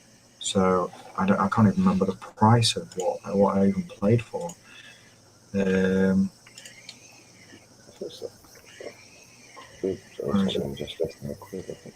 Lifestyle, holidays, New York. So it was 60p a ticket. I'm no good at maths. Calculator. I don't think anyone is at 1 o'clock in the morning, pal. 60. Cancel. 60. 45 quid or something, isn't it? It's about that. Yeah, you said £45. Yeah. Yeah, I can't. I have brain smashed. So 45 quid times 3, and I won. So yeah, it's not a bad shout. You know, yeah, no, that's what I thought. I thought, you know, if they're willing, obviously, if you've spoken bid, and again, going back to BOTB being BOTB, you know, they don't have to help anyone, but they do look at extenuating circumstances as well. Yeah. So. In fairness, when I spoke to Vanessa earlier, she was on the understanding that I was apparently going in November, December, which is after the year is up. So I don't know whether they're going to honour it, as in to say, you know, go for Christmas. It's only a month over the time that you wanted to go, or whatever, or 2 months or whatever. But I'd rather go summertime. You know, you get longer days. It's warmer. You don't want to be traipsing around in snow and freezing your ass off. Yeah, exactly. It all relies on the visa, you know. But yeah, hopefully it comes through, mate. Trust me. I mean, I'm a private person, effectively. I don't really share a lot, but the way I do it is no one would know apart from me and my mum for Graceland and me and the tall leggy blonde for New York. We'd go and then we'd get back and I'd upload pictures. I mean, I went to Ibiza last year. I went in August, September time. I had to do all the COVID stuff and all that sort of stuff. I come back and then I won the lifestyle. So while I was on the video to lifestyle, I looked really tanned, like fresh tanned. It's because I just got back from Ibiza. But I never even uploaded any pictures of Ibiza. I never gave anyone any hints that I even went on holiday. My mum knew. She was looking after my house and that. I had my cameras up and everything, so I could see the whole entire house and all that rubbish. So I knew that if anything happened, I got it on CCTV. Yeah. You know, and I gone away, come back, and no one even was none the wiser. My workmates knew, obviously. I wasn't there, so but that shows. You know, again, you don't need to tell anyone and everyone. I mean, your business.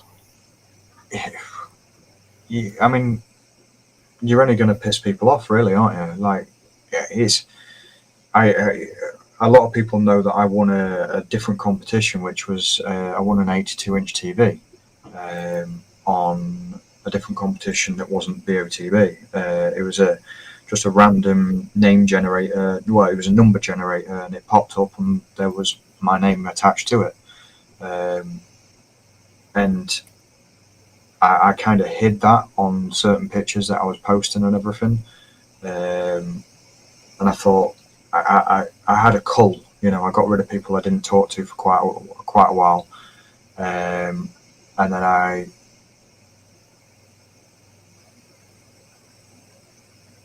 then sorry, someone's in the gate, just dropping someone off. Tall blonde. Yeah, delivery. Yeah. So got rid of a load of people. Minimised who can see what, and then I posted a couple of pictures. But I'm just a private person. As in, I wasn't before. I used to openly, pray, shout, and shout it from the rooftops and all that lot. Anything big that happens in my life, technically, I'll post it on Facebook or whatever. And it's only out of memories, like each year you get that memory thing of where, oh, this is what you did last year, and I share the memory. Because a lot of the stuff is like my little boy, so I'll post something and it'll pop up, and it's like, but generally, Yeah, no, I mean, I did that. I've only ever posted one picture of Horace on Facebook, and that was when he was a few months old, after he'd sort of gone through what he went through. And after that, I went through a bit of a sort of a rough one, obviously, what I went through with him and everything like that. And I completely went off. I went into more of a cocoon, as you've sort of mentioned, in that sense, and not posted X, Y, and Z. I've got a shit ton of pictures of us, and I took them down to the beach last year, and he's already asking me since the new year, Daddy, we're going beach. Every time he sees the sun, Daddy, we're going beach. I'm like, we'll go somewhere. Don't worry about it. He's asking me because my sister lives out in the States, and he's like, can we go see her? Can you get airplane tickets? Let's go. He said to me last week. He said to me the other day as well. I was like, look, it's not literally, I've obviously got to try and explain to him that it's an 8-hour journey, mate. We're not going there for a day and coming back. If we're going to go, we're going to go for a couple of weeks. But whereabouts are you then in London? I'm not far. So there's a place called Willesden, Willesden. It's about 10 minutes from Wembley. So Wembley Stadium. But I'm situated where I'm actually well connected, so I can get on like the M1 within sort of 15-20 minutes. I can get the A406, go to East London within sort of 5 minutes, 10 minutes from my house, down to central London and stuff. So you like near Boreham Wood and all that lot? No, so Boreham Wood is what I call the sticks. That's like the top end of like the boundary of London.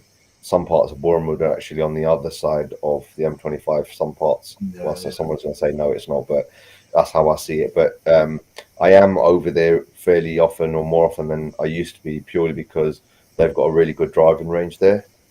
So me and my mate, when he comes down, we tend to go up there to a golf range called A1 Golf, or whatever it's called, and that's technically falls under Boreham Wood. See, when I travel down, I stay at Boreham Wood because it's straight down A1 all the way through. Come off at like Boreham Wood, and then I get the train into London, and then I used to live at Biggin Hill, Croydon, New Addington, Orpington, Bromley, all that area. So the whole South London sort of side. Yeah. Surrey, Redhill, Oxted, all that sort of skirting around the bottom end. South Circular, basically. Yeah. So I was around that area for about a year or whatever, and then I came back up north. I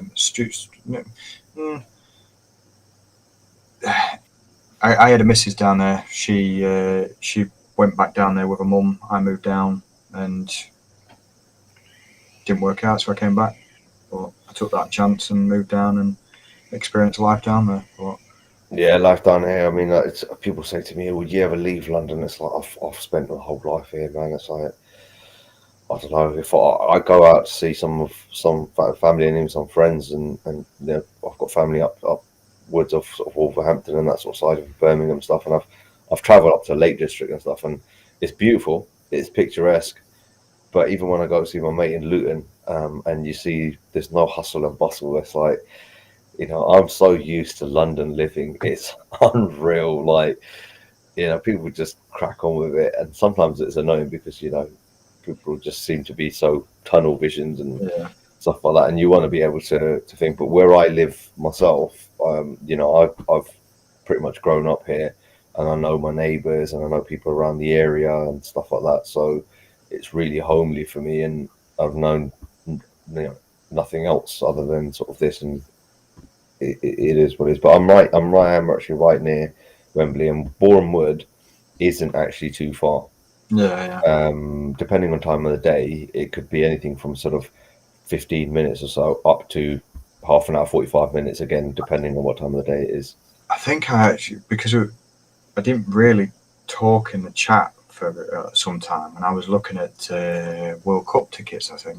Was it yourself that offered to... Yeah, the parking spot near mine, yeah. And because I've got cameras on mine as well, so, it overlooks the parking spot, especially where me and my brother park. Yeah. So, yeah, it was I've only just remembered that. Yeah, because technically speaking, I live... there's a tube station on my road, and that line, the Jubilee line, goes straight to Wembley Park.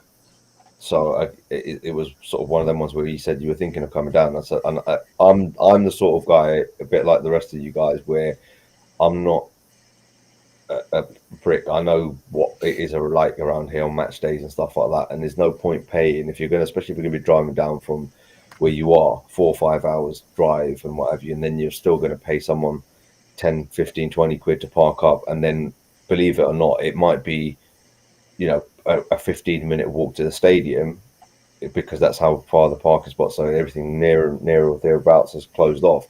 But then trying to get out of there is an absolute fucking mare. It is diabolically. So if you can be somewhere where, one, it's free parking, two, for me, as I said, I've got cameras, so it overlooks where I was mentioning where to park, and three, you get on the train, you get off, and then you're back on the M1 again. Do you know what I mean? Yeah.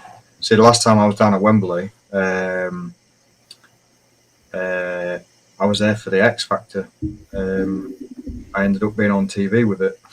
Wembley Arena, is it? Yeah. There's a band called Rough Copy back in like 2012, and I was stood right at the front.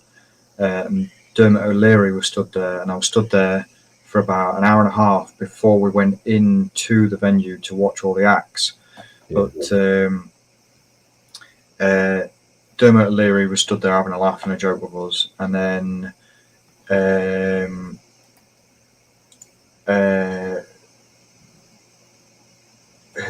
what was it? Gascoigne. Gascoigne's daughter was there, and Paul Gascoigne was there, and they were stood next to me to the right, and I was looking across and that, and they were talking to her and getting her all ready and standing there having a chat and stuff, and then they walked off. But I was stood with my missus at that time in the crowd, and I was like,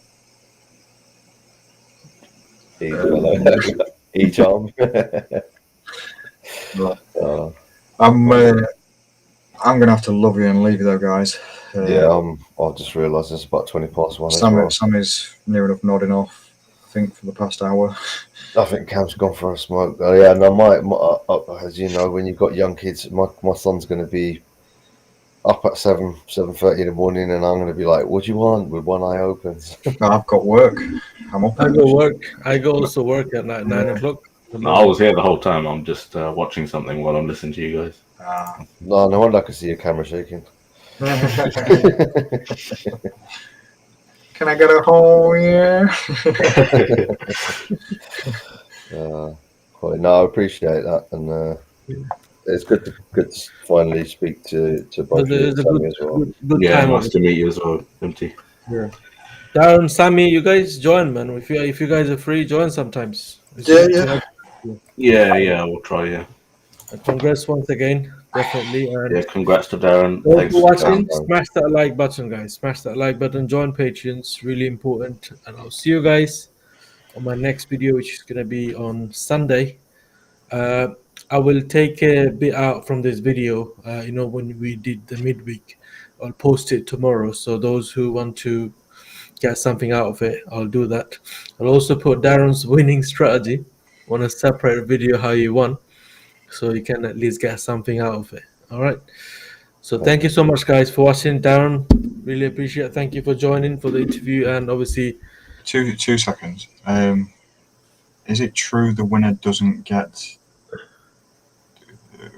Email with the cars and headlights. I think he means the promotional emails. I think. No, I got it. You mean like the results? The email that came through going, "Hey, the midweek's results are out." Oh yeah. I also got it on my lifestyle. Yeah, I got my own thing on my email. Like, oh shit! Oh, it came up saying, "Dear Darren, this week's winner is Darren," and I'm like, "What? You send it in?" It sounds a bit funny, but it's just those automatic thing. Yeah. I just wanted to answer that before they jumped off. But... No worries. Yeah, thanks for watching, guys. Have a good night, and I'll see you on my next video. Thank you. Bye bye. See you in a bit, guys. Good night.